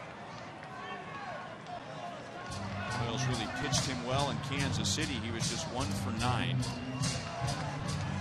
He is moving up on a couple of milestones. He is without a home run, and we told you in Kansas City that he's 1 home run away from 100. He is also 1 double away from 200 in his so-called walk year. He'll be a free agent after the season. His just wanted to make sure that he knows the signs. Just went and had a little face-to-face chat with third base coach Joe McEwing, one-time Royal, future Major League manager.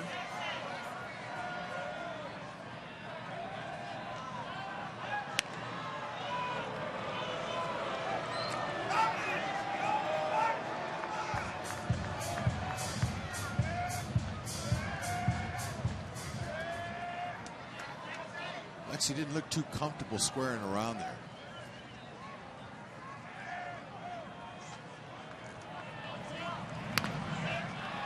Didn't look very comfortable there too, and bunted it well foul to the first base side. 34 sacrifice bunts in his career, so he's done it some. But you know, every hitter that bunts has a different style. Only one of those last year. It's been a while. You can tell he didn't look real comfortable, but he takes both feet and he squares himself up. And to me, that's a dangerous position. If the pitcher happens to come inside, you're going to eat that one. So you know, best way to do it really is just stay on your feet, keep them parallel to the batter's box, and then just pivot around and try to put it down. We'll see if he does it. Well, he's not going to hear it. That's for sure. Paulo Orlando out there in right field. Beckham back to tag, but he's not going anywhere. Orlando has a strong arm. So Beckham's at first with one out.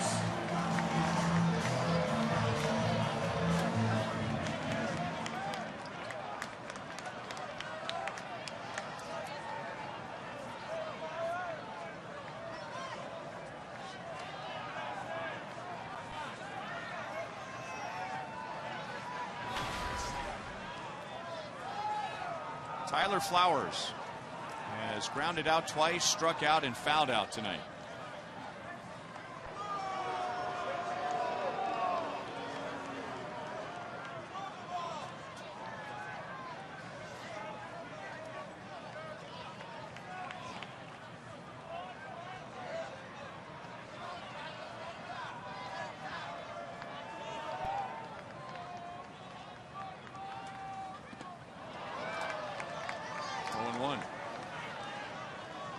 It's not only a change of speed, and thus the name change up, but boy, that ball just takes a dive into the dirt. I mean, it comes in waist high. The hitter is convinced it's a fastball.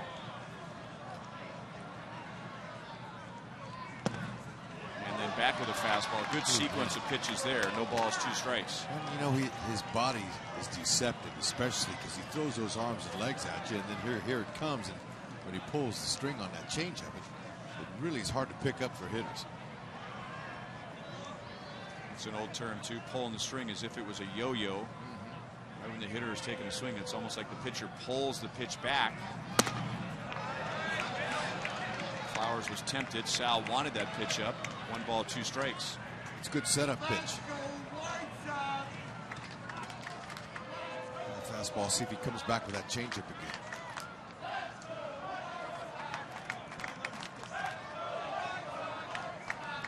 Him hitting a changeup for a home run here a couple of years ago. Just make sure it's down below the knees. 1 and 2.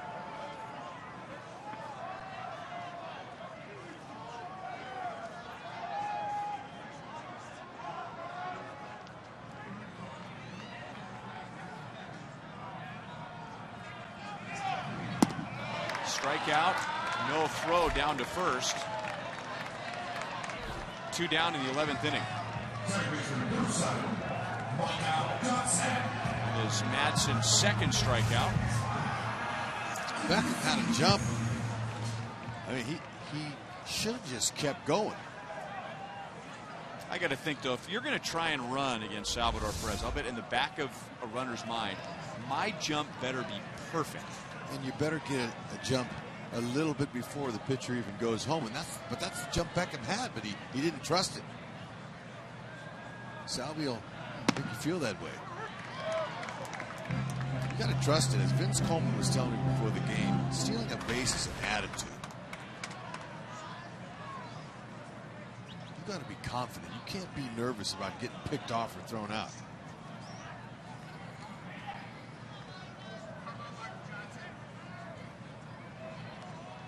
Beckham jumping around over at first base. This is a stolen base situation right here. Johnson does not have much power.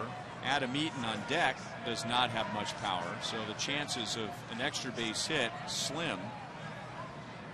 So you run Beckham here if he's safe. You only need a single if he's out. Johnson's not a bad guy to lead off the next inning with his speed.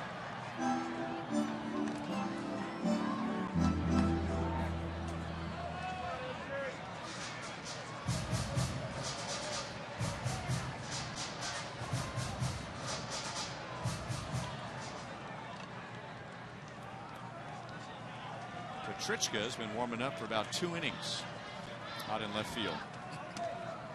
It's got to be hot and ready to go in. Now Beckham runs.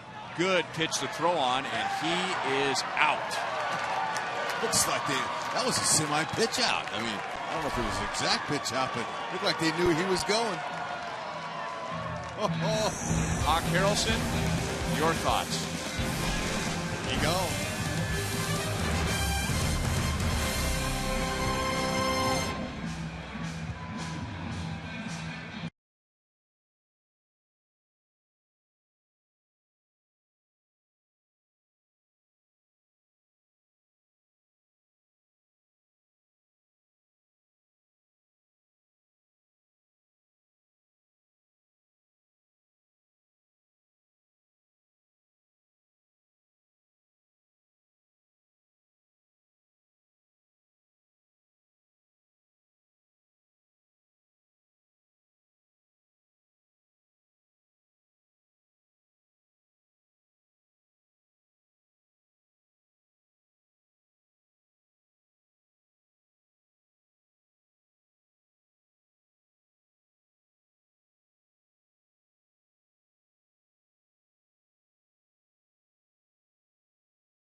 The 6th White Sox pitcher tonight. And he has good memories of pitching against the Royals. He appeared yesterday as the White Sox took 2 out of 3 from the Cleveland Indians. Jake Petrichka 2 seasons ago got a win in his major league debut at Kauffman Stadium. He came on in the 11th inning. And here he is in the 12th. He got Salvador Perez to ground into a double play, and then the White Sox scored runs to win it. And then last year he got his first major league save against the Royals. He's got a nice fastball, low to mid-90s, slider and changeup. Salvi's going to try to jump on one.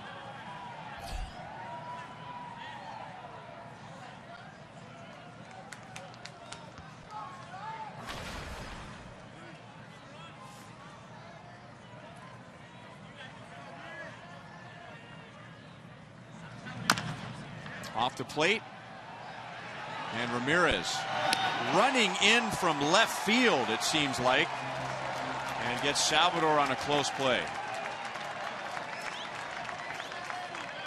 Salvi guessing fastball first pitch. Chops it. Look at Ramirez. Now this ball takes a little kick to the left, but he stayed with it. That's a nice play. Your shortstops, they're the most athletic out there, no question about it. Got him by half a step. Look at that focus, concentration, a bare hand, and throw it through a dart over there. Salvi with the big lunge. Orlando shows bunt and takes a strike. There's so many components to that play. First of all, he has to have the speed to get there in time. Second of all, he has to be able to grab it with his bare hand. Third thing is he has to be able to throw not just on the run, but throw on a dead sprint. And now Beckham just gets Orlando 2 down. And then the other part of that, Hud, you know this as an infielder, is he has no time to get the grip that he wants. Who knows how he's holding the baseball, but still made a good firm throw to get Salvador. Yeah, very athletic, agile. Beckham double clutched, but he's able to find the handle. Travel a little bit. Trishka's got him chopping the ball.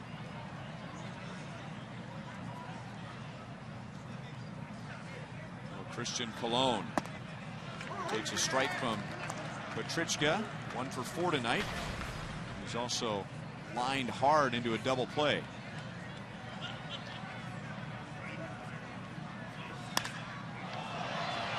Now to Adam Eaton in center field.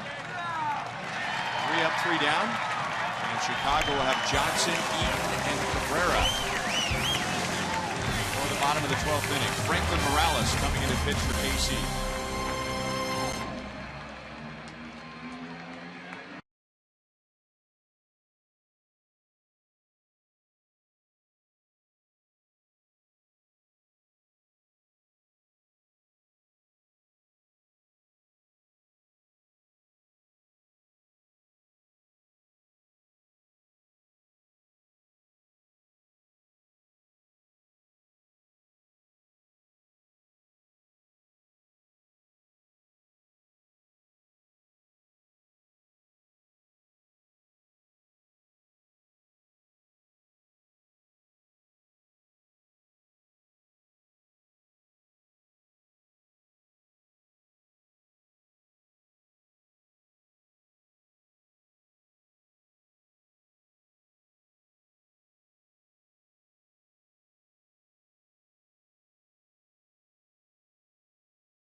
In the Royals' first extra inning game of the year, and as we get into the later innings, you start asking, well, who's available?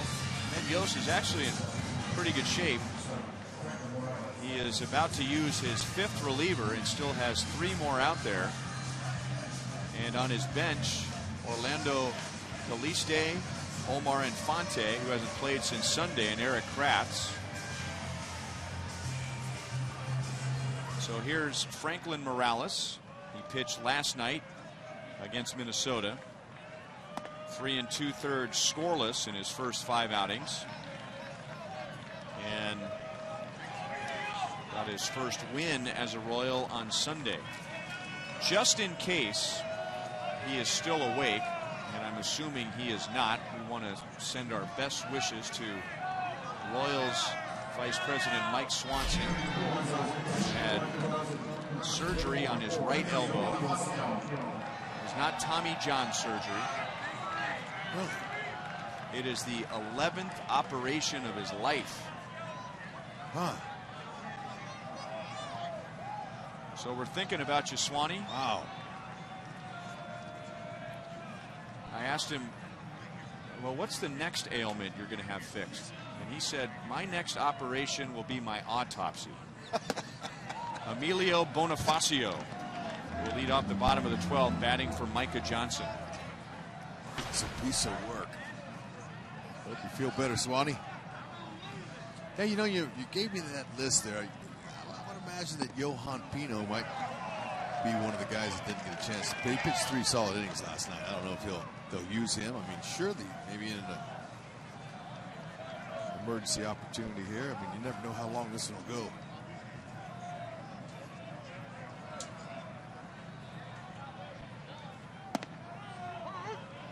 2-1 from Morales to Bonifacio, who played with the Royals in 2013. Coming over from the Blue Jays and spent last year with the Cubs and the Braves. And can play just about anywhere on the field. Very valuable player. Infielder, outfielder, switch hitter.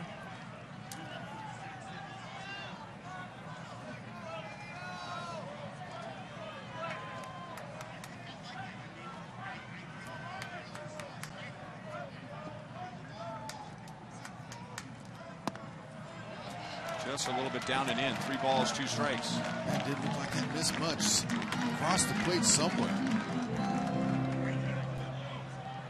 Nice ball slider from Morales.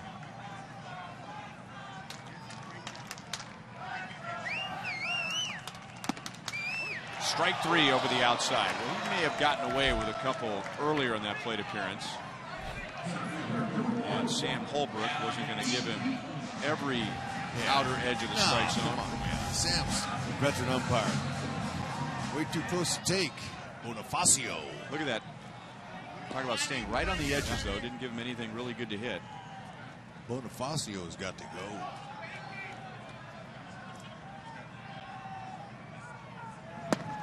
And a strike to Adam Eaton.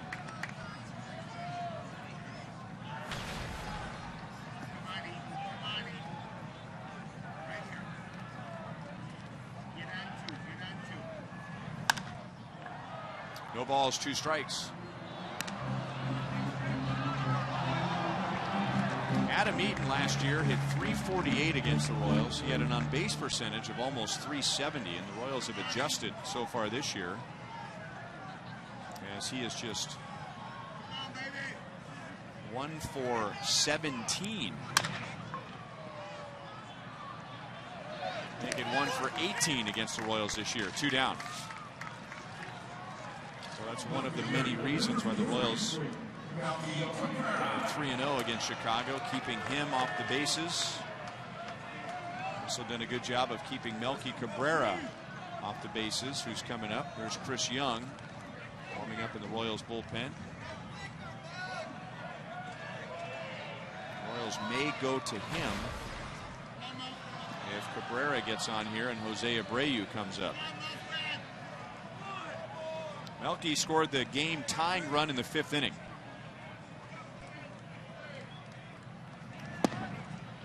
Good pitch. It's a good looking slider. Starts it in on the outside part of the plate, just breaks right down and in.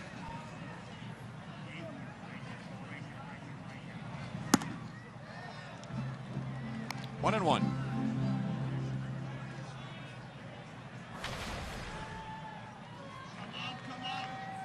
He's had some troubles from this side of the plate early this year. 1 and 2. Security guard. He's got cold hands. He clanked that. Can't blame him. He's sitting down there. That glove and that leather's hard. It's cold.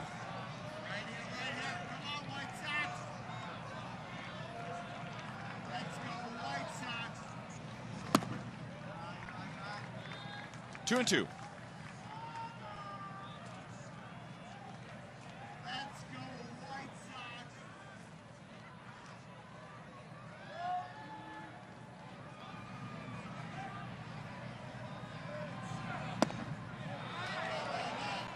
Three balls, 2 strikes. A crowd of 14,218 was never here tonight, but that's what they announced. You can hear a few of them out there. Uh-huh.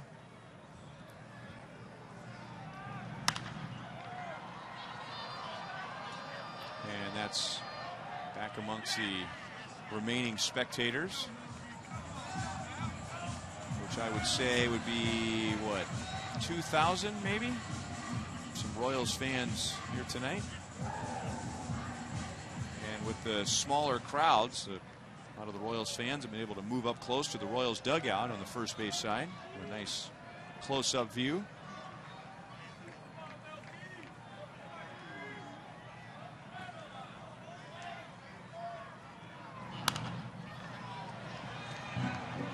it again. Jose Abreu waits on deck.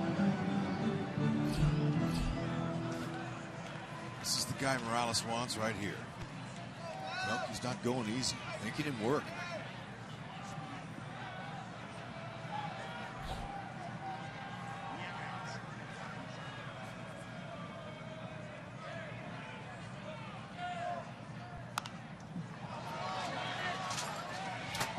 Oh, Hud. And is being booed. That was a tough play. He had to reach over the camera. No, recreate it for the fans now. The people are watching. Go slow motion. You had to get up, and he had to reach over the camera. It's a heck of an effort. Darn it. Melky just continues to get piece by piece of that ball.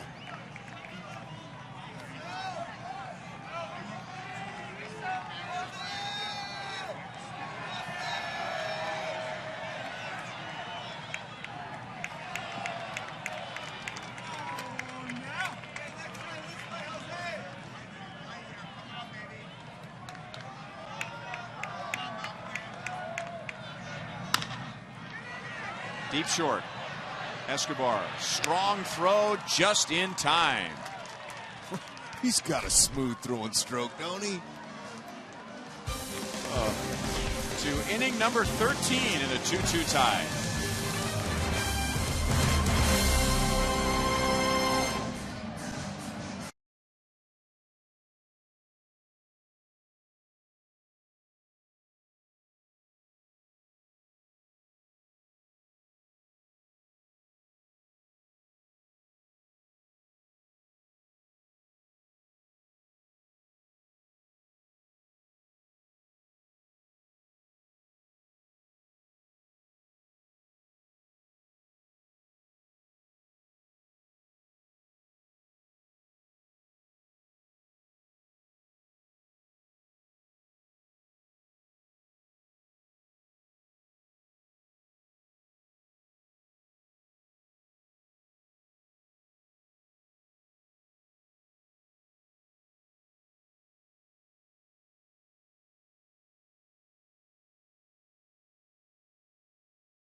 Two runs in the first inning. Yordano Ventura retired the first 8. Game was moving along. Emilio Bonifacio is now at second base. The White Sox got a run in the 4th inning. They got a run in the 5th. Then we had a bench clearing 5 ejection brawl after the bottom of the 7th. And now here we are in the top of the 13th. The Royals play their first extra inning game of the year. They have the top of the order as Alcides Escobar hits it out to Alexei Ramirez. And there's one down, and Escobar is 0 for 6. Jake Petrichka is out for a 2nd inning. He had a quick 1-2-3 top of the 12th inning. That's the one thing about these extra inning games. If you're 0 for, man, that can really set you back. But on the other hand, if you got a good game going, you got 3 or 4 hits, you got a chance to really boost that average.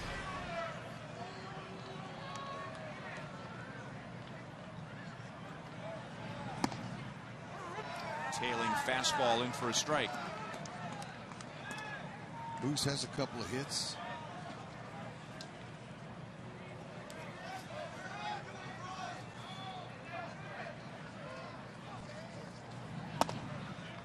Again, very good movement. And it's 0-2. 2 out of 3 with a double against this pitcher.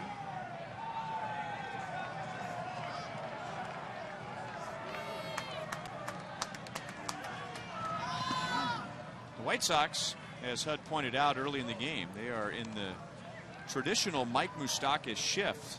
They have not been influenced by Moustakas hitting the ball to all fields. And in their defense, while Moustakas has 2 hits, both of those were to right field, and he's also grounded out to the right side twice.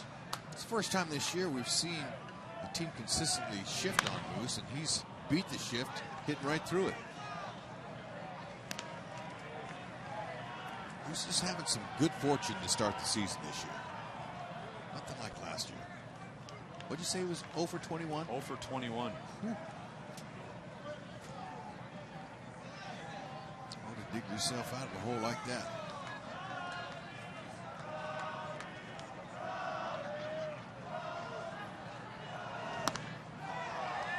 Two balls, 2 strikes.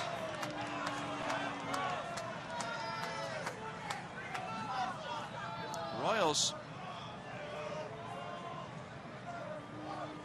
had base runners in 7 of the first 8 innings. And there he goes the other way. So a 3-hit game for Mike Moustakas. Love that turn. Way to go, Moose. Yep, he recognizes that pitch up now, and he knows what to do with a nice 2-strike approach. It's almost like sometimes he goes up there with a 2-strike approach, and that's good. If you can hit with 2 strikes, you can hit ahead in the count too, but that's really saving Moose so far. Moose is aggressive, taking that turn. Any bobble from Melky.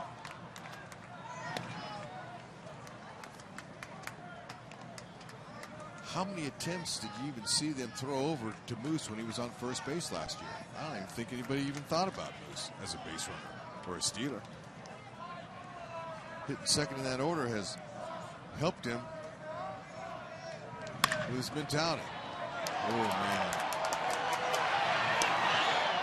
Well, without Dyson's speed, that could have been the 5th double play turned by the White Sox. And before the Moustakas base hit, I mentioned that the Royals had base runners in 7 of the first 8 innings. They had plenty of chances against Chicago, but they turned 4 double plays.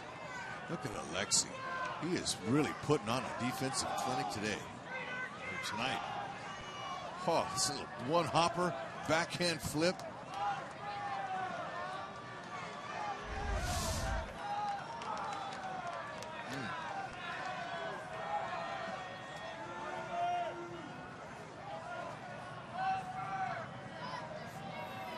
And now Eric Hosmer. Hosmer doubled his last time up in the 11th inning. He also has an infield single and a walk.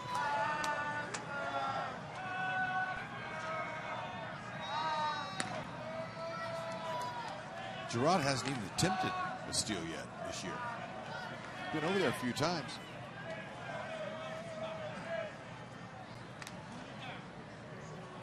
The Royals are not running like they normally run, and a lot of that is because the league is using the slide step so often. So while there have been occasions where the White Sox have been able to prevent Gerard Dyson from running in a situation like this, the benefit, though, is with the slide step, the hitters are getting a lot more fastballs. That's right. Hosmer has 5 career homers here at U.S. Cellular.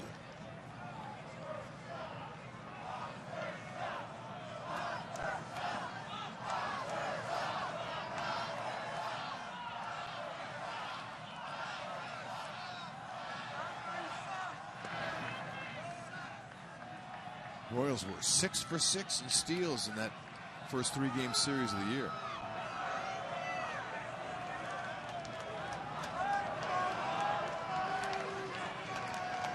No stolen bases so far tonight.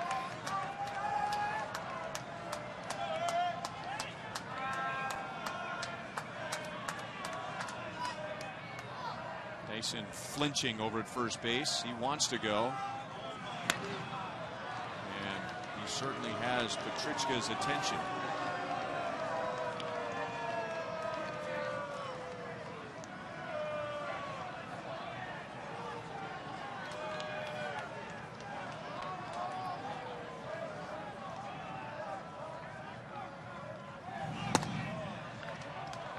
And finally, a pitch to Hosmer outside, ball one. Mentioned earlier that with Hosmer's first inning walk, he has 11 already, and at this time last year he had 5.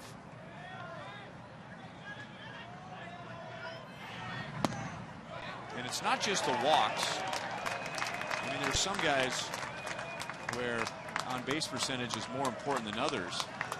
I mean, Hosmer, in the end, you want him swinging the bat and driving in runs, but what the walks mean is that he's being more patient. He's being more picky. He is swinging at fewer pitches outside of the strike zone.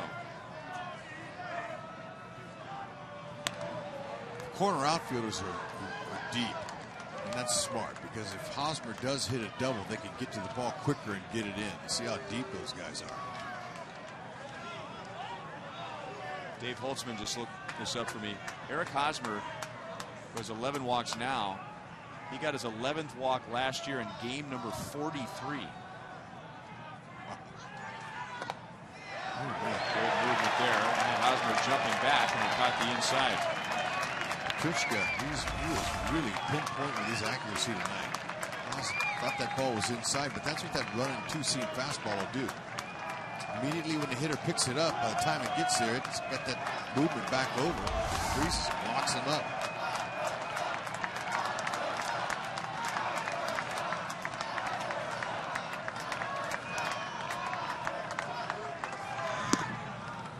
Two and two.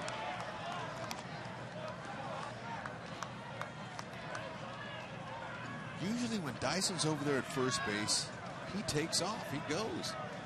So far this year, he's stayed at first base, and what he's doing is he's trying to get Hosmer a good pitch to hit. Fastball. That's all I can think. There he goes. And that's hit into right field. How far will Dyson go? Mike Jerschele is going to wave him home. Bonifacio to the plate. Dyson is safe.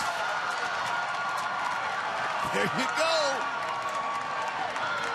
Picked the right time to go. Hosmer got the fastball he was looking for. Patient. He was patient at the plate. Dyson was patient at first base. And that's what speed does. Great job by Jerschele. Just windmilling Dyson home from first base, who's taken off on the steal, picks it up. Dyson took a peek back. Look at Jerschele. Come on, let's go. Good relay, but the throw was off. Yeah, some late inning passion.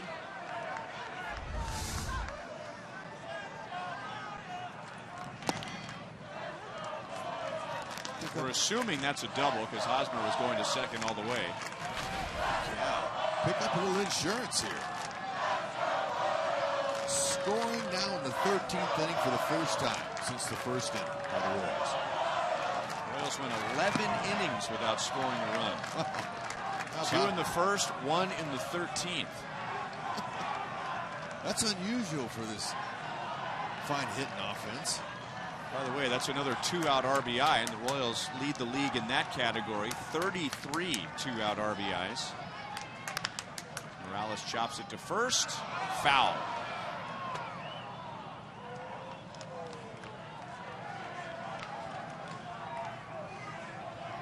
So Wade Davis getting ready for the bottom of the 13th.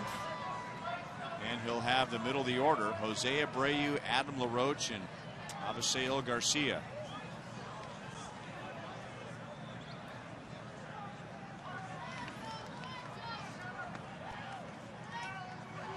Meat of their order coming up. That insurance run would be nice.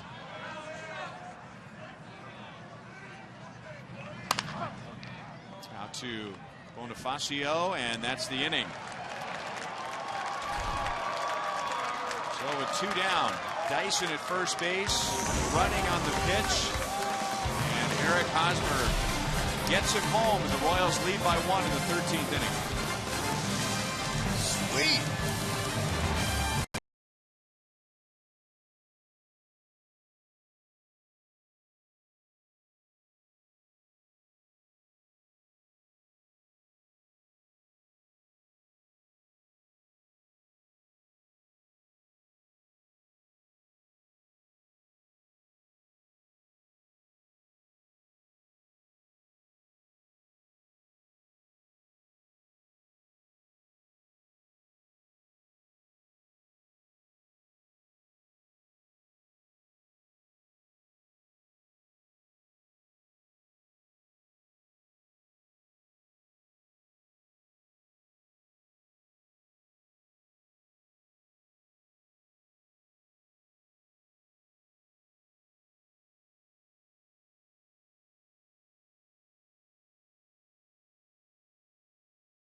looking for a waiter right here. And he has the pitches to close games. Ned Yost has the luxury of 3 guys that can close at the back end, with Holland taking a little chill pill right now. It's waiter time. Hey fans, this is Mark Parker. Root for Chicago's team, the White Sox. He is the 6th pitcher for the Royals tonight. Yordano Ventura went 7th. He gave up the 2 runs.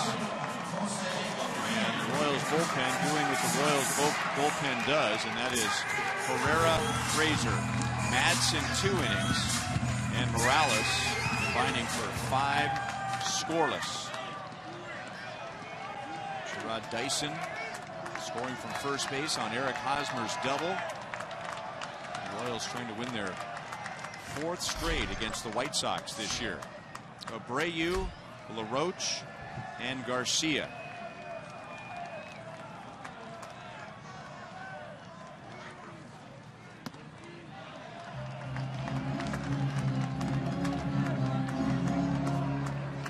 This is a matchup that has heavily favored Wade Davis.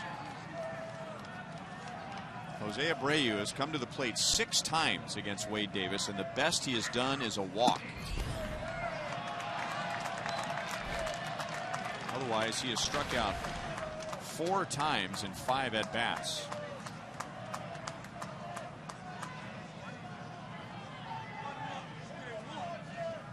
Listen up in the zone with those first 2 fastballs. See if he goes with a cutter here. Yep, that'll work. Escobar makes a play, 1 down in the 13th. 2 high fastballs and got 1 down below the knees. You know, sometimes we don't give relievers the credit they deserve. Wade Davis sat in the bullpen for almost 4 hours. Now, he warmed up a couple of times as the Royals had men on in the later innings. So let's say he sat in the bullpen for about 3.5 hours. Cold night. Body's going to get stiff sitting out there, just kind of hunched over, trying to keep your body warm, and now expected to be on top of his game. And he snaps off a beautiful curve to Adam LaRoche. Oh, yeah, that's his 3rd pitch.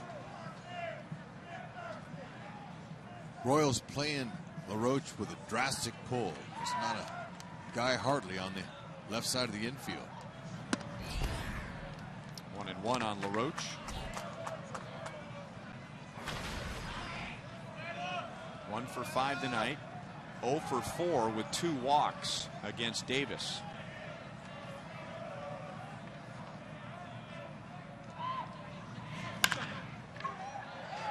Just foul. Just barely.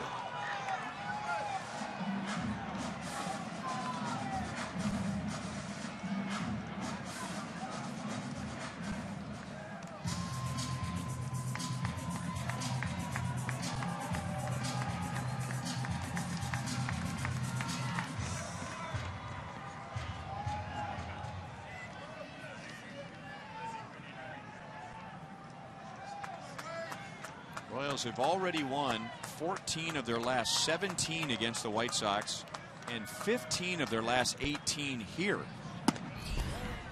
This was a dreadful place for the Royals for about a decade, but no longer.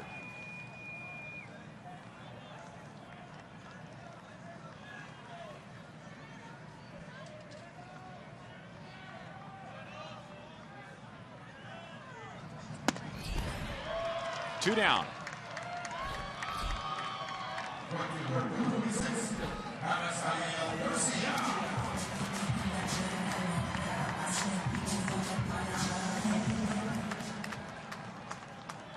And now Avisail Garcia.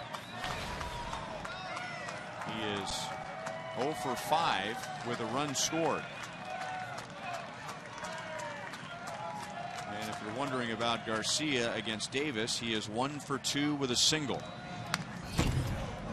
See how he does with Davis's fastball. He was thoroughly overmatched when he faced Kelvin Herrera back in the 8th inning. Herrera just one fastball after another, blowing it right by Garcia. Yep. And Sal's going to ask for another fastball. Garcia knows it's coming. And he's late on that one.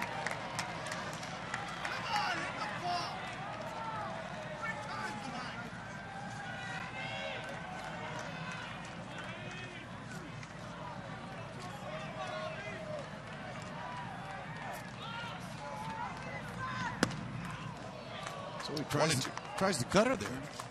Haven't seen the cutter yet.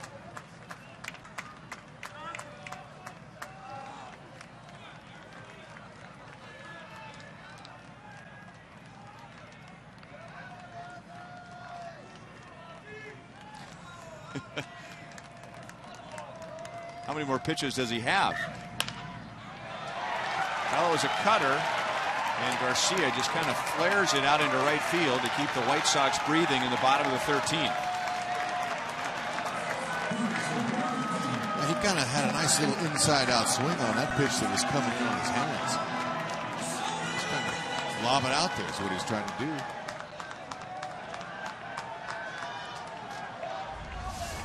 Two strikes, good two-strike approach there. It's cutter.